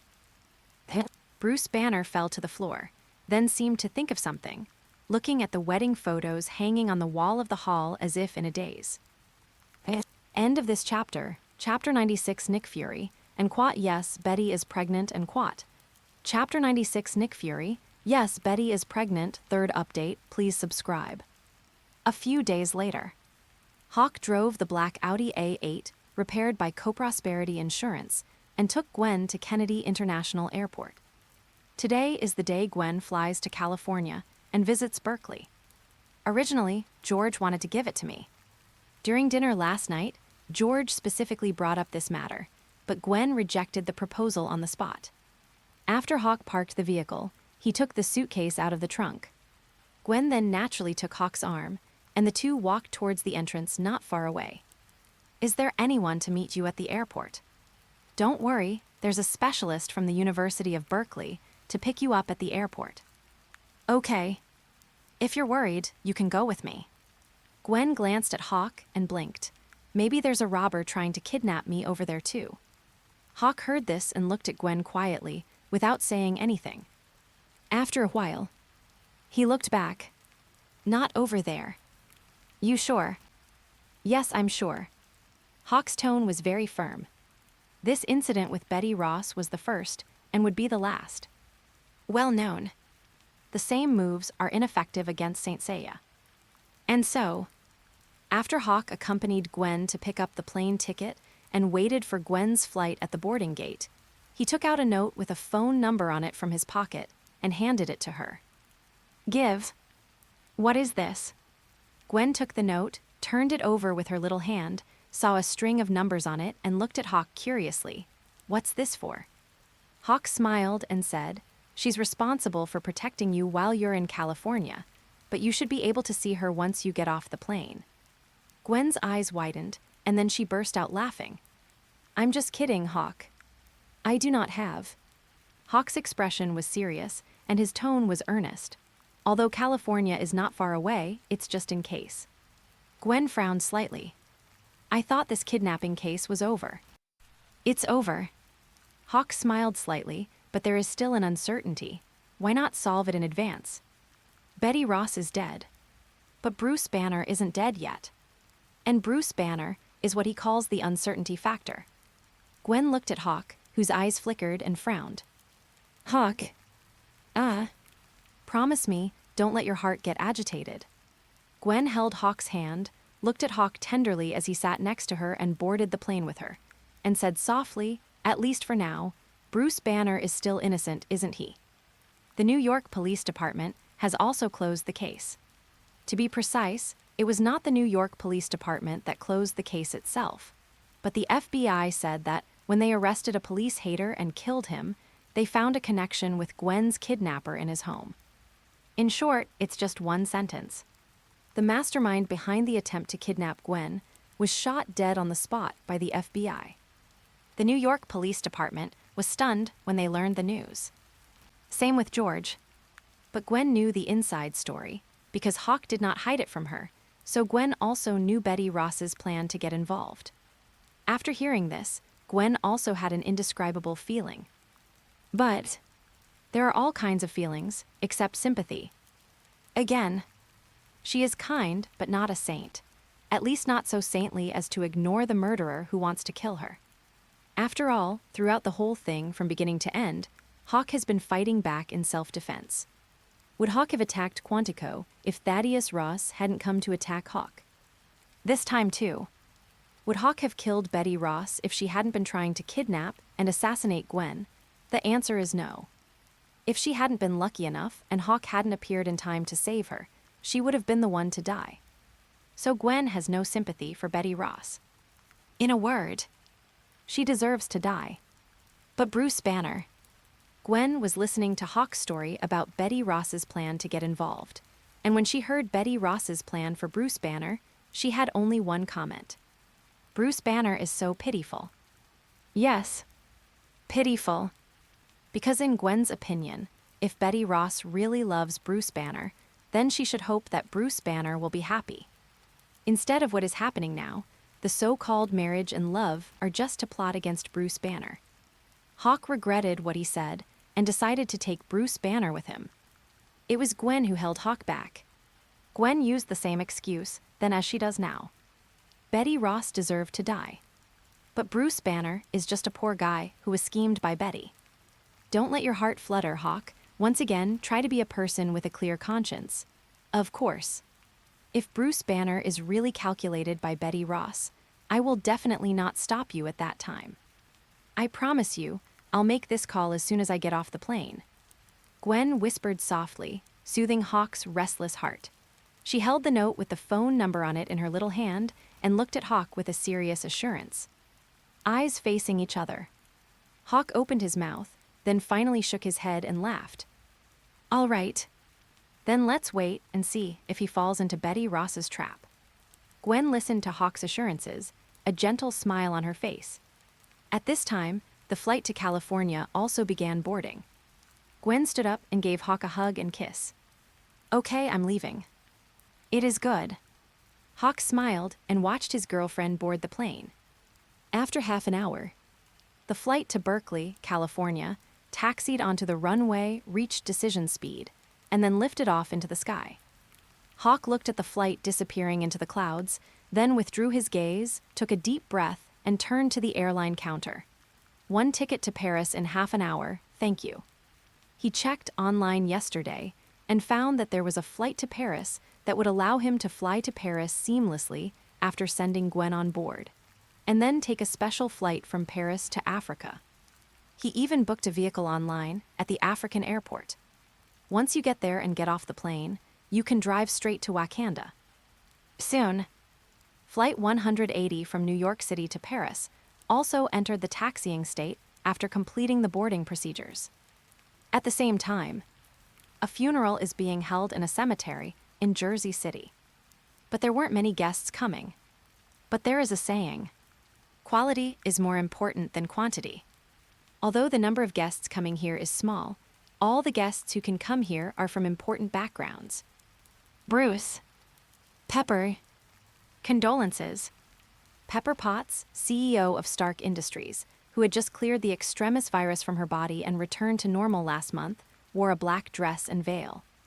After the coffin was lowered into the grave, she came to the dejected Bruce Banner, hugged him, and said, Tony wanted to come, but you know, his treatment has entered a critical stage, and Dr. Zhao has strictly forbidden him to go out. Bruce nodded, forcing a smile. I know, Tony called me last night. Once again, my condolences. Pepper said, then hugged Bruce Banner goodbye again. There are a lot of things going on at Stark Industries, and Tony is still in the critical period of treatment, so she is too busy. Sharon Carter came to Bruce after Pepper, and also paid tribute to Captain America Steve Rogers. Condolences. Sharon Carter smiled bitterly and said, the captain had originally booked a flight here, but my aunt's condition worsened yesterday. Bruce said it's okay. Steve also told me that I'm fine, really. Sharon Carter looked at Bruce, who was forcing a smile, opened her mouth, but didn't say anything in the end. She just hugged Bruce again and then said goodbye and left. Black Widow Natasha and Hawkeye Barton then came to Bruce. They were not delayed by other things. But just when Natasha, Barton, and Bruce had not said a few words, a ding-ding-ding sound was heard. Natasha and Barton took out their cell phones and took a look. Then they looked at Bruce with an apologetic look. Bruce understood and said with a forced smile, I'm fine, really. You can go do whatever you want first. Upon hearing this, Natasha and Barton could only hug Bruce, then hurriedly turned around and walked out of the cemetery. Not long after, the funeral is over. Sunset. Bruce stood alone beside the newly erected tombstone in front of him, looking at Betty Ross's name and the smiling photo on the tombstone, silent, not knowing what he was thinking. Suddenly, a dark shadow attacked, and then a voice sounded beside him. Condolences. Bruce came back to his senses and looked at the man in a black windbreaker and black eye mask who appeared next to him. Nick. Next second, he reacted and looked at the tombstone in front of him again. Thank you. Too young and too impulsive. Nick Fury also looked at the photo of Betty Ross on the tombstone with one eye and shook his head with some regret. I thought she had let it go when she married you. Marry. Bruce caught the keywords, smiled self-deprecatingly, and said nothing. Nick glanced at Bruce, sighed with some regret, and patted Bruce on the shoulder. "It's a pity about the baby in Betty's belly." Bruce nodded mechanically. Unexpected. He suddenly looked up, eyes wide open, and looked at Nick. "Wait, what did you say, child? What child?" "You do not know." Nick Fury was slightly taken aback, his face a little surprised. Didn't Betty find out she was already a month pregnant when she went to the Shield Hospital for a checkup last week? Victoria and the others didn't. When it comes to this, Nick Fury paused suddenly, then a look of realization crossed his face. That's right. They advocate peace, so it's unlikely they would tell you about this. Bruce. End of this chapter. Chapter 97, One Life for One Life. Chapter 97, One Life for Another, 4th update. Please subscribe. As soon as Nick Fury said this, Bruce froze in place for a moment. Next second, with a swish, he looked back at the tombstone in front of him. Into the eye. Betty and the photo on the tombstone seemed to be smiling at him. Smile brightly. Bruce was silent. After an hour, Bruce Banner returned to the apartment, walked out of the bedroom holding a cardboard box containing Betty Ross's belongings, and went down the stairs to the living room on the 1st floor. He carefully took down the wedding photo from the wall, placed it against the wall, and sat down on the floor, looking at the wedding photo in front of him. Bruce watched in fascination. At this time, a ding-dong sound. Bruce came back to his senses, took out his cell phone, opened the email that Nick Fury had just sent, looked at the examination report from the Shield Hospital in the email, didn't say anything, just found Nick Fury's number and called him. The call was answered quickly. "Bruce, were you part of the plan, or did you help formulate it, Nick?" "What?" Nick Fury on the other end of the phone was stunned, and his heart skipped a beat when he heard Bruce Banner's words. Bruce looked at the wedding photo in front of him calmly. "Betty knows that the murderer who killed General Ross is the same person who killed Hulk. I think you told Betty that." "What?" "I'm not stupid, Nick." Bruce Banner's voice was also calm. While looking at Betty, who seemed to be smiling at him in the wedding photo, he calmly laughed at himself at Nick Fury on the other end of the phone. "My IQ may not be high, but it's definitely higher than yours. However, now I wish my IQ wasn't as high as yours." Nick Fury on the other end of the phone didn't speak immediately. After his breathing became slightly heavier for a few seconds, he spoke again. "I don't understand, Bruce, you. Betty can't get pregnant. At least I don't have the ability to make Betty pregnant." "What?" "I was exposed to high levels of gamma radiation." Bruce took a deep breath and looked at the wedding photo in front of him with a gloomy gaze. "I'm curious, Betty wanted me to transform into the Hulk again to avenge General Ross. What about you, Nick? Why did you come up with such a fake pregnancy report? Did Betty ask you for a favor?" Between the lightning and Flint, Nick Fury couldn't help but laugh at himself on the other end of the phone. "Yes." "You're lying, Nick." "What?" "Again, my IQ may not be high, but it's definitely higher than yours." Bruce Banner's tone was deep. "I once hid everywhere under General Ross's pursuit. For some people, even without meeting them, I can make a correct judgment based on their tone of voice whether they are lying or not. But you, Nick, you lied." But your IQ is really not that good. Betty obviously rejected your proposal, but you still did it. I'm curious why." While interrupting Nick Fury on the other end of the phone, Bruce Banner took out another mobile phone from his pocket, found the last video left by Betty in the mobile phone video, and clicked to play it. The video was recorded on the morning of Betty's death. Betty sat on the sofa with a calm expression, facing the camera in front of her. "Bruce, by the time you see this video, I'll be dead. Terribly sorry. I've thought about forgetting everything, following you, and starting a new life. Real. But I can't do that. My father may not be good in the eyes of many people, but in my eyes he is the best. During these years apart from you, I will never forget every moment I spent with you. Similarly, I cannot forget the tragedy of my father's death." When I finally made up my mind to take action, Nick Fury found out about it and provided me with a good idea. Pregnancy is an important bargaining chip for me to ensure that you can avenge me after I enter the game with my body. But I refused. I can use love to kidnap you for my revenge. But I will never use deception to kidnap you for my revenge. He came. Finally, Bruce, no matter what decision you make, please remember that I love you. At least, the moment I walked into City Hall with you, I married you because I loved you. Goodbye, Bruce. Love always, Betty.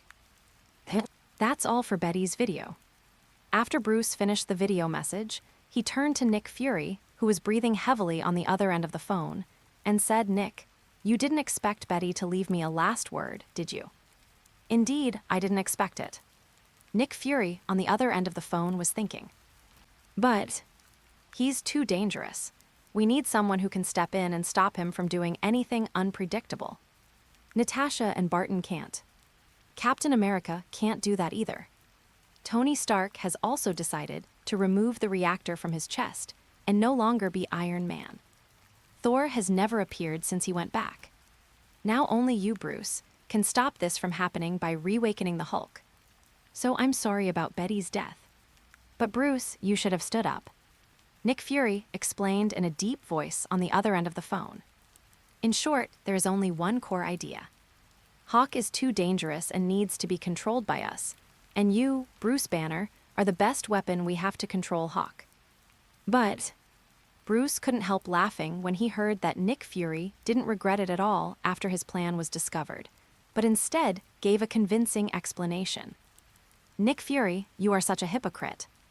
"Bruce, aren't you just worried that Hawk will one day find out that the reason General Ross was able to find and attack him was because you provided him with information about Hawk and his location?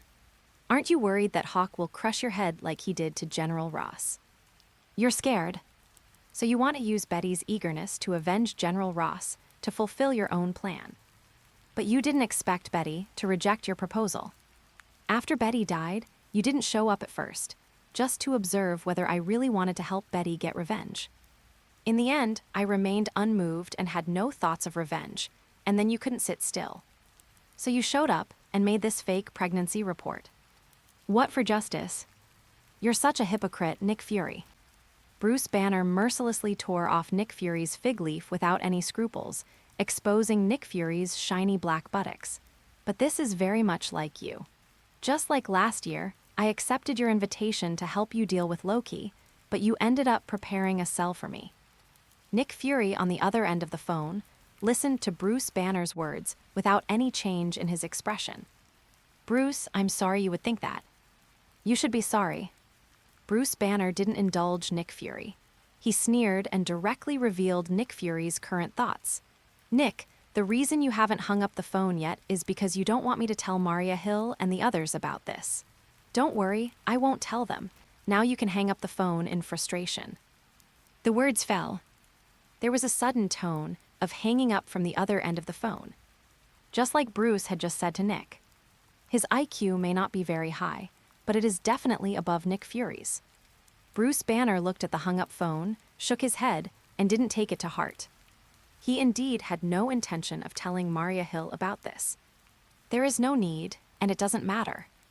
Because his heart is dead. Bruce Banner sat on the floor and continued to play the last video message that Betty Ross recorded for him. In fact, he already knew what Betty was doing on the day she died. As he said, his IQ is okay. What he didn't expect was that Betty recorded all of this and told him everything. In the video, Betty, who already knew that her death was approaching, had a calm expression. She recalled every moment with him and imagined the future they would have experienced if none of this had happened. 3 meals a day, a family of 5, a park downstairs, supporting each other. Betty said this seriously and with great regret. As she said in the video, she loves Bruce and she loves her dad too. So, because she loved her father, she chose to join in. At the same time, because she loved Bruce, she chose to tell everything and left the right of choice to Bruce. Bruce has made his choice. He actually hadn't made a decision at first, but after seeing the video left by Betty, he had made his choice. Actually, I wasn't lying when I told you Hulk was dead. Hulk is dead, but I feel like I can make Hulk come back again. But it comes at a cost. Exchange my life for Hulk's. One life for one. Betty, I don't actually like Hulk. Really, I really don't like him because he destroys everything I have. But it doesn't matter now. If you die, there's no need for me to continue living. So, I'd trade my life for Hulk. You wait for me in hell. I'll be coming to you soon. In the dark apartment with no lights on, Bruce Banner looked at Betty on the phone in his hand and murmured. End of this chapter, chapter 98, either you hand it over, or I and #039, LL come and collect it myself. Chapter 98, either you hand it over, or I'll come and collect it myself. First update, please subscribe to all chapters. On the vast African savanna. An open jeep was speeding by. Hawk sat in the car, controlling the steering wheel with one hand, glancing at the cheetah chasing his car in the rearview mirror, and holding the phone with the other hand, talking to Gwen, who was still visiting Berkeley College. Today is the 15th day since Gwen flew to Berkeley for a visit. It was also Hawk's first day in Africa. Don't ask why you just came. 15 days ago, Hawk had just arrived at the Paris airport and was about to board his flight to Africa when news came from Africa that anti-government armed forces had taken control of the airport. This is sad news. But what's even sadder is that this happened 3 times. Because the landing airport Hawk chose was relatively close to Wakanda, the rescheduled flight was naturally also close to Wakanda. Perhaps because someone had taken the initiative, the rebel forces in 3 other small African countries with airports also joined the battle. The 4 small African countries near Wakanda instantly became enemies. The magical matching mechanism of the African region has come into play. But Hawk finally arrived in Africa safely. Although there were some twists and turns in the process, the final result was good. As for the process, just a little bit of wind and frost. The cheetah, which was chasing Hawk with its strong limbs behind the jeep, roared and pounced on the jeep with a thud. Hawk, who had just finished talking to Gwen, turned around and slapped Cheetah on the head, sending Cheetah, who had just gotten into the car, flying out. The cheetah let out a whimpering cry. Hawk looked through the rearview mirror at the cheetah that had landed behind him, shook his head, and it didn't seem a big deal, except that it seemed like it had become dazed. He smiled slightly, then stepped on the accelerator again and drove towards Wakanda right in front of him. Rather than saying that Wakanda is a country, it is better to say that Wakanda is a tribal country composed of several tribes. At least that's what it looks like to the outside world. The current king of Wakanda is called T'Chaka, the chief of the Golden Tribe. The Golden Tribe is also the core tribe of Wakanda. Almost every king of Wakanda comes from the Golden Tribe. This is all public information. It can be found online. However, few people in the world pay attention to such a small country. Except for the news reports when the current King T'Chaka went to the United Nations to complain and ask for aid, the rest of the time, in everyone's eyes, Wakanda is no different from other transparent, small African countries. That's it. Wakanda relied on occasionally appealing for aid at the United Nations General Assembly, while secretly possessing a large amount of vibranium and developing secretly. People who don't know would think that Wakanda is playing the game of building high walls, storing up food, and slowly becoming king. Until now.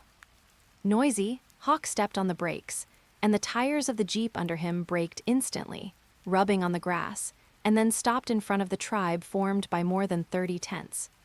On the surface, it was used to disguise itself to the outside world, but in fact it belonged to a merchant tribe in Wakanda that was responsible for trade, economy, and diplomatic affairs. Several Wakandans looked at the jeep that stopped in front of their tribe and couldn't help but look at each other.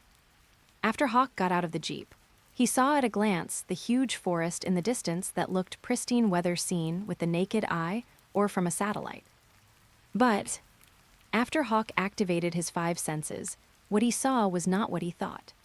He saw a huge golden dome, like a big bowl, upside down on a huge forest whose area was as large as the combined area of 3 small African countries.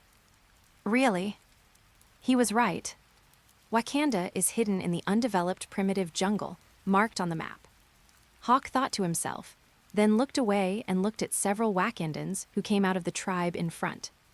But from the outside, these Wakandans are thin and look malnourished, and they are holding wooden spears in their hands. Whether it is from the appearance, clothing, or weapons, it is a tribe that cannot be more primitive. At most, the older-looking Wakandan in the lead looked better, and his clothes were a little more appropriate. An older Wakandan holding a colorful stick that should be a symbol of tribal status came to Hawk with several tribesmen holding spears and looking alert. After looking at Hawk's appearance, the older Wakandan calmed himself down, smiled slightly, and said in fluent English, "Outsider, welcome to Wakanda. Are you here to trade with us too?" As a member of the Wakanda tribe of traders. They are mainly responsible for the circulation of goods among the tribes in Wakanda. As the first line of defense of Wakanda, they disguise themselves as poor Wakandans who are hungry and poorly clothed to contact the outside world. They are responsible for receiving some outsiders who come here, communicating with them, and trading with them the cattle and sheep raised in the tribe. So he thought Hawk was also here to trade cattle and sheep. But Hawk did come to make a deal. Hawk smiled slightly at the older Wakandan's words. "Yes. Yesterday, merchants from Shanning came to our place and bought over 100 cattle and sheep. Now there are only about 50 left in our tribe. How many do you need?" "A ton." Hawk smiled at the older Wakandan and told him the quantity he needed. The older Wakandans were stunned when they heard the number Hawk reported. Seeing this, Hawk smiled again, then added, "I want vibranium a ton." The Wakandan's pupils, which had been dazed, suddenly focused back to reality. Something in his heart suddenly moved, and he looked up at Hawk with a confused expression. "Vibranium? What is that?" As an elder living in a tribe on the African savanna, it is normal not to know what vibranium is. The Wakandans holding spears behind him also looked at each other, and seemed to have no idea what vibranium was, with confused expressions on their faces. Hawk didn't bother talking nonsense. He took out his phone, glanced at the time, and then looked up at the older Wakandan in the lead and said, "It's 4 o'clock in the afternoon. I'll give you one night. Before 7 o'clock tomorrow morning, either you give me the vibranium, or I'll go in and get it myself. But if I go in on my own, you'll be responsible for the consequences." "Say it." He was too lazy to continue communicating with these Wakandans who were obviously incompetent. He reopened the door of the Jeep, sat in, pulled down the driver's seat, lay down directly, folded his arms, closed his eyes, and began to recuperate before the battle. Outside the car door. After Hawk ignored them and got back into the car, the older Wakandan subconsciously squeezed the stick in his hand. Several Wakandans looked through the car window at Hawk, who seemed to be asleep, and looked at each other in confusion.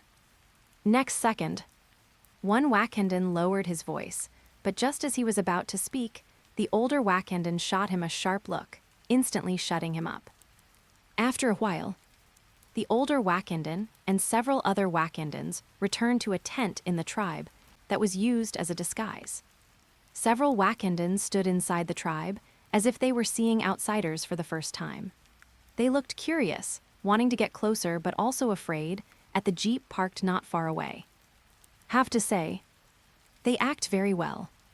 After all, their acting skills were so good that even the 5 good people were deceived. The 5 good people really thought Wakanda was very poor, and they allocated a sum of poverty alleviation funds to Wakanda every year. Pity. It was Hawk they encountered.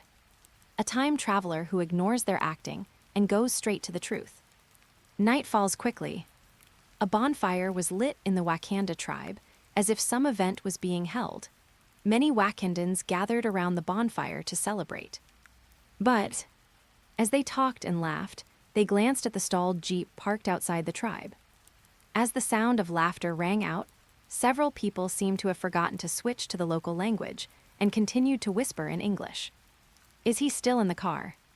"Exist." "In Wakandan." "It's okay, we're so far away, we can't hear it." "He's still lying down." "Well, since I got on the bus this afternoon, I've been lying in the car without moving." "Where's Len?"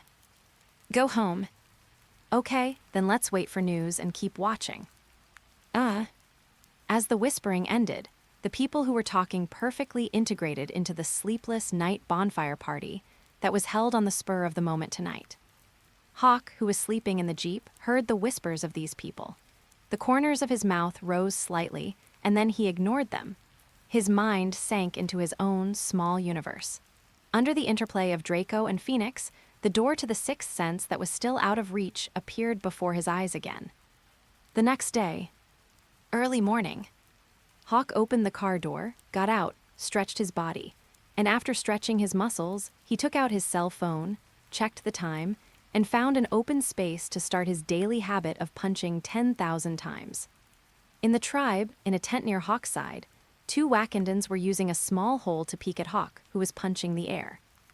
After a while, there were footsteps outside the tent.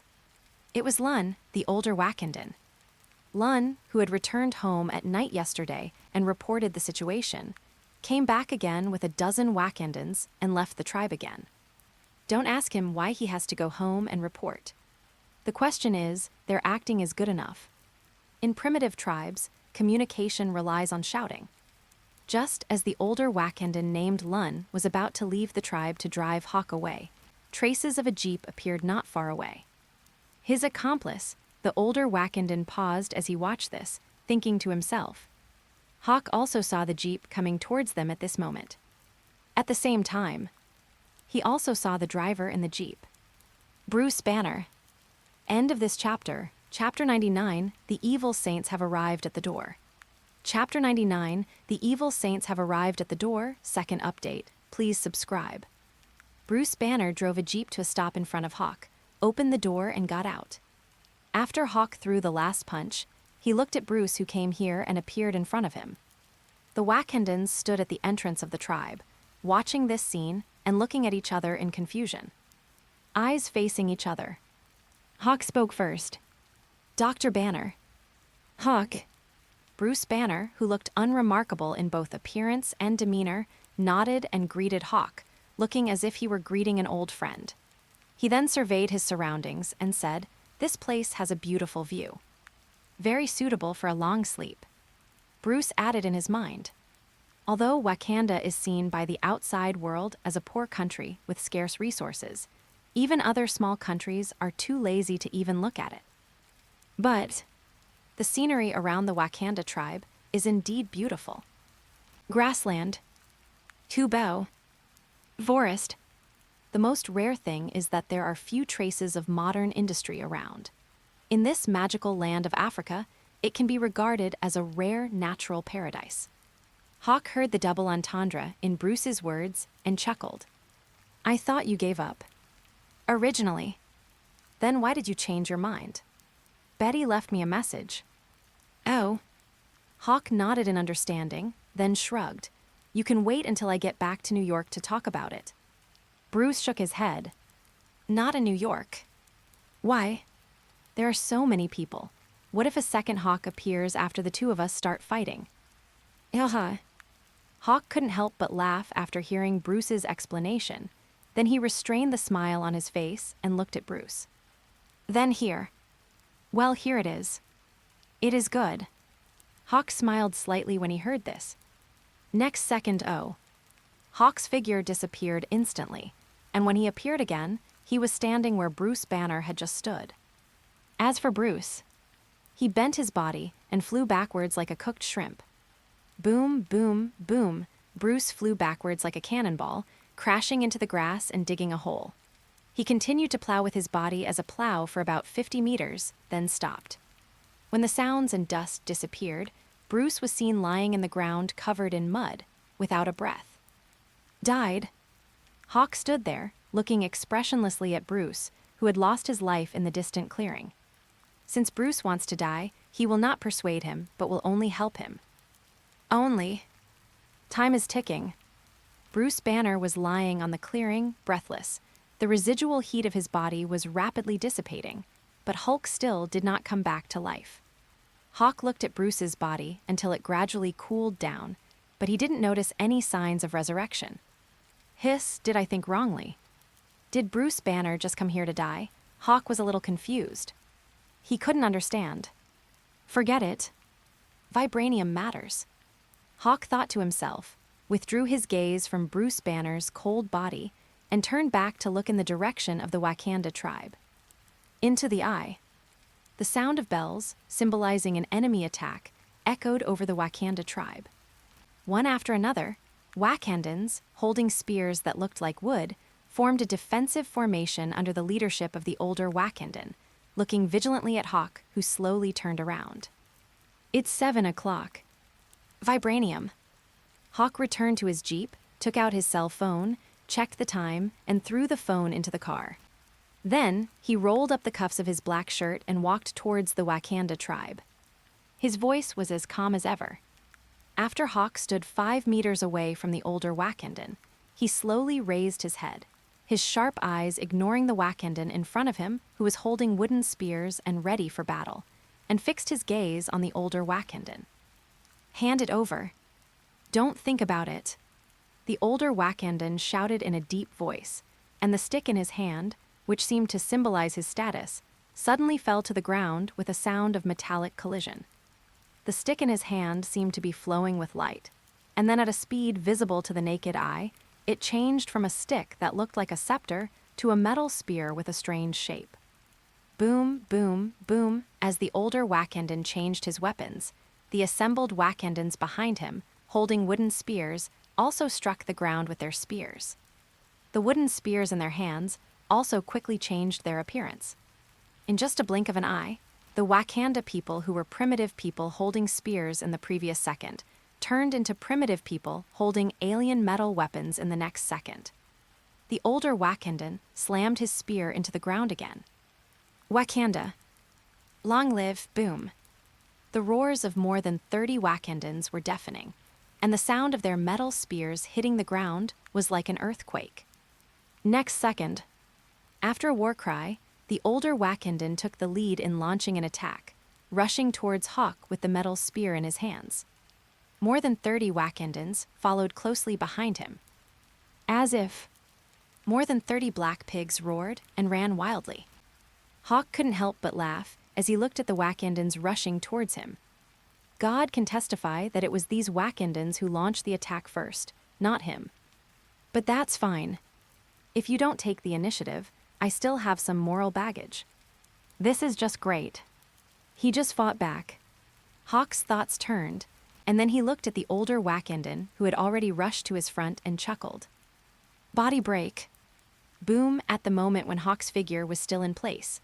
A Prandtl-Grauer condensation cloud, also known as a sonic boom cloud, suddenly appeared. Hawk disappeared instantly.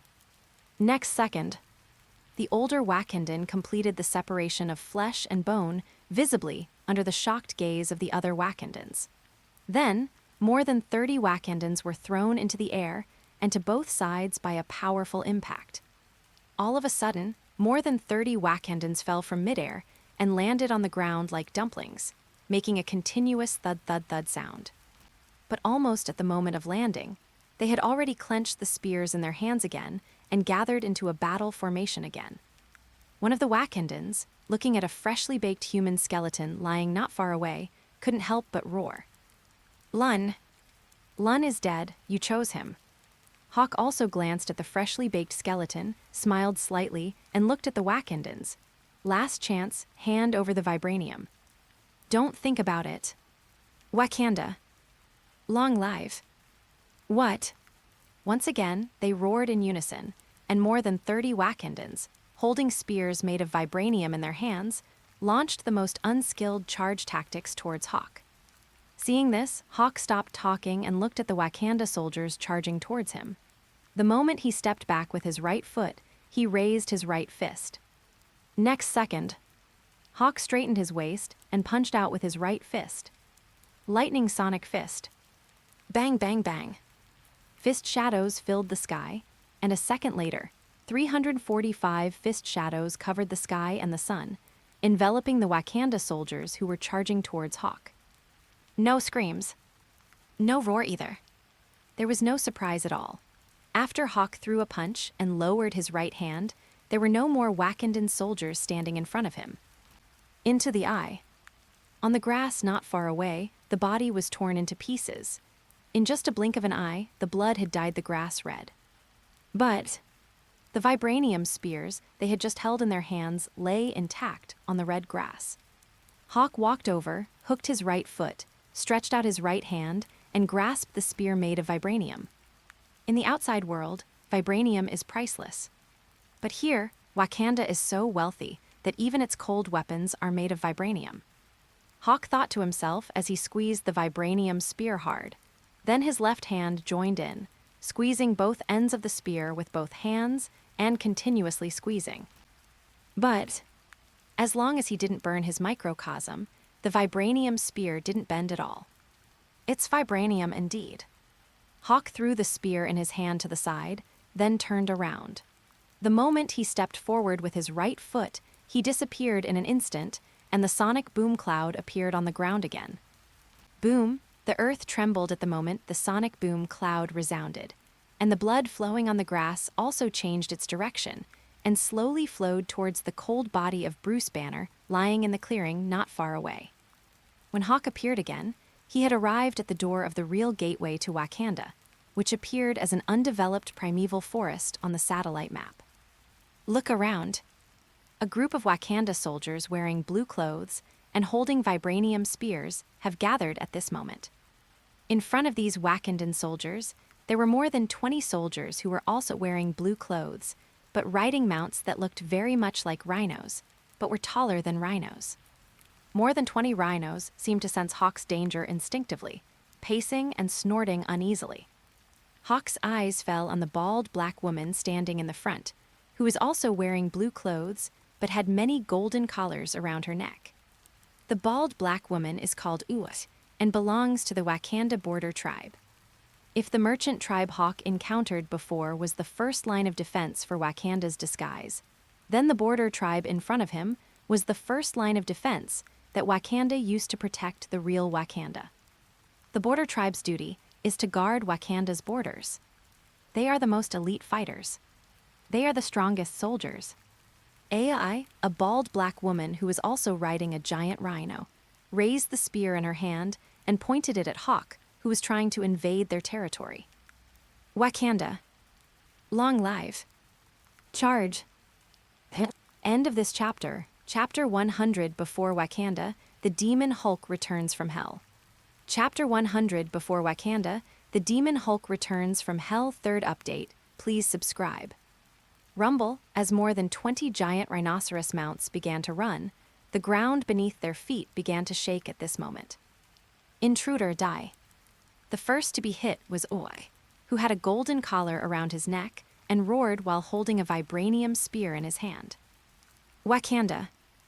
Long live. Following closely behind were the warriors from the border tribes, who were considered to be the strongest in Wakanda. They also roared and followed closely behind the charging knights.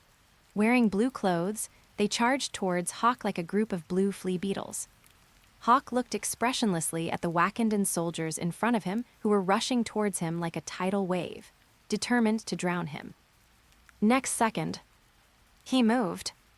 There are still no complicated moves. Do not ask. Because he doesn't even have a holy cloth, even if he wants to use Phoenix wings soaring, he currently doesn't have the ability to do so. But it should be possible soon. Hawke's move was the same as before. The moment he stepped sideways with his right foot, the ground beneath his feet cracked.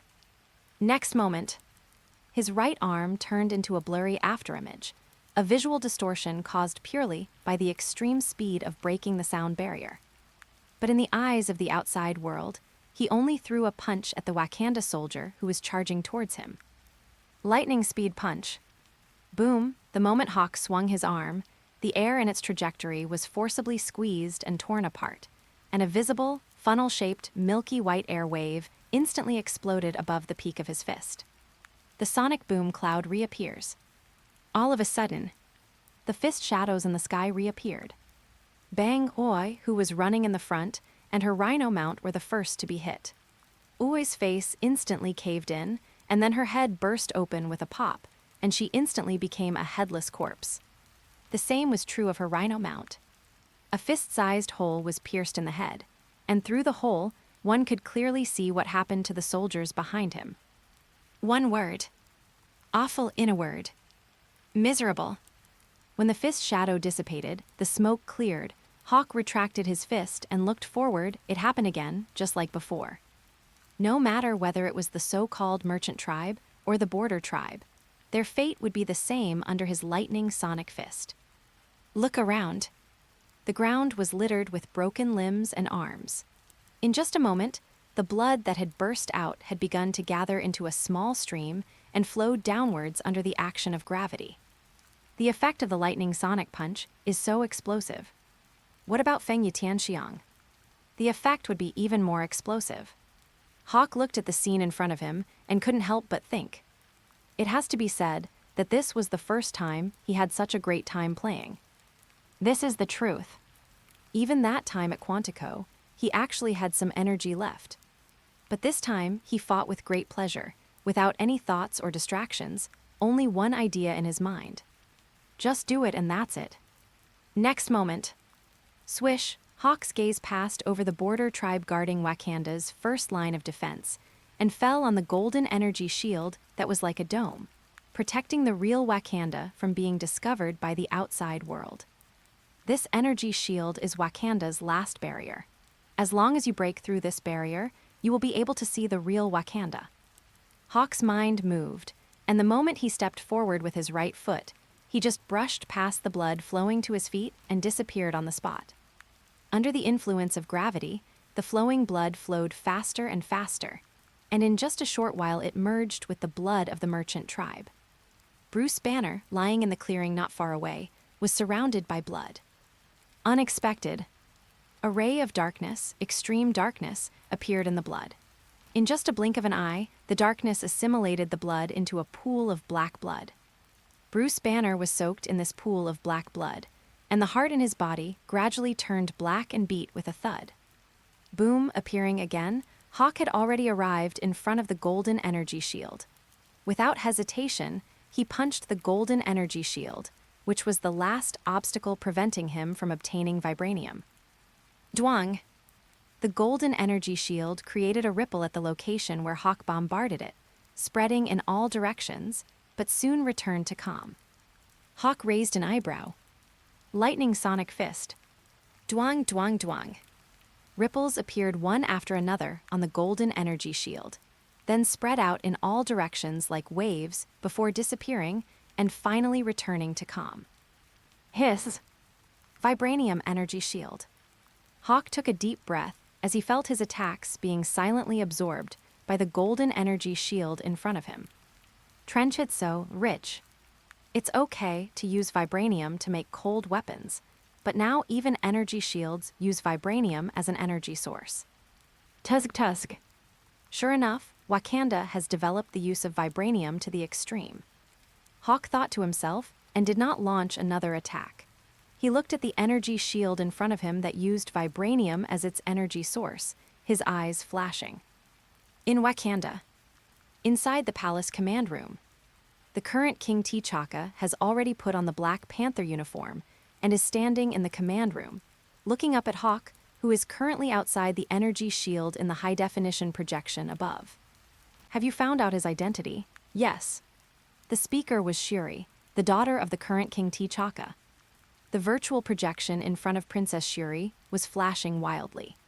Information about Hawk and the video files of the Quantico massacre that were sealed and classified as confidential in SHIELD's internal system began to play one after another like dancing and were projected above the command room. Shatter the chariot with one punch. Shatter the tank with one punch. One punch destroyed the building, stomping Thaddeus Ross to death. The information is very detailed. But that's bullshit. He's only 18 years old. How did he get such strength, and how did he know us? His energy form is unknown. Princess Su Rui looked at any energy that did not exist in her energy database and shook her head, indicating that she did not understand either. She is a technological genius, but it is obvious that Hawk's strength can no longer be explained by science. But, ding ding, the energy of the vibranium energy shield has been consumed by 10%, and the current energy value is 90%. He can't break our shield. Princess Shu Rui's eyes lit up, and she turned to look at her father, the Black Panther King, in surprise. Although the form of his energy is unknown, if it's just like this, it won't be able to break through our vibranium energy defense shield. The current king, T'Chaka, remained silent, staring at Hawk in the projection. Unexpected. The ding-ding-ding alarm sounded again. Princess Su Rui was slightly stunned and quickly looked at the projection in front of her. Hiss! Another burst of energy has been detected from the merchant tribe. Very strong. It's still growing. It's a match. This. Hulk. Princess Su Rui was slightly stunned when she saw the result of matching the detected energy in the database. Wrong. Not the Hulk, but the energy form is close. Send out the projection of the merchant tribe. It is good. Princess Su Rui hurriedly checked the real-time satellite projection of the merchant tribe, outside the energy shield. Into the eye. The ground was littered with broken limbs and arms.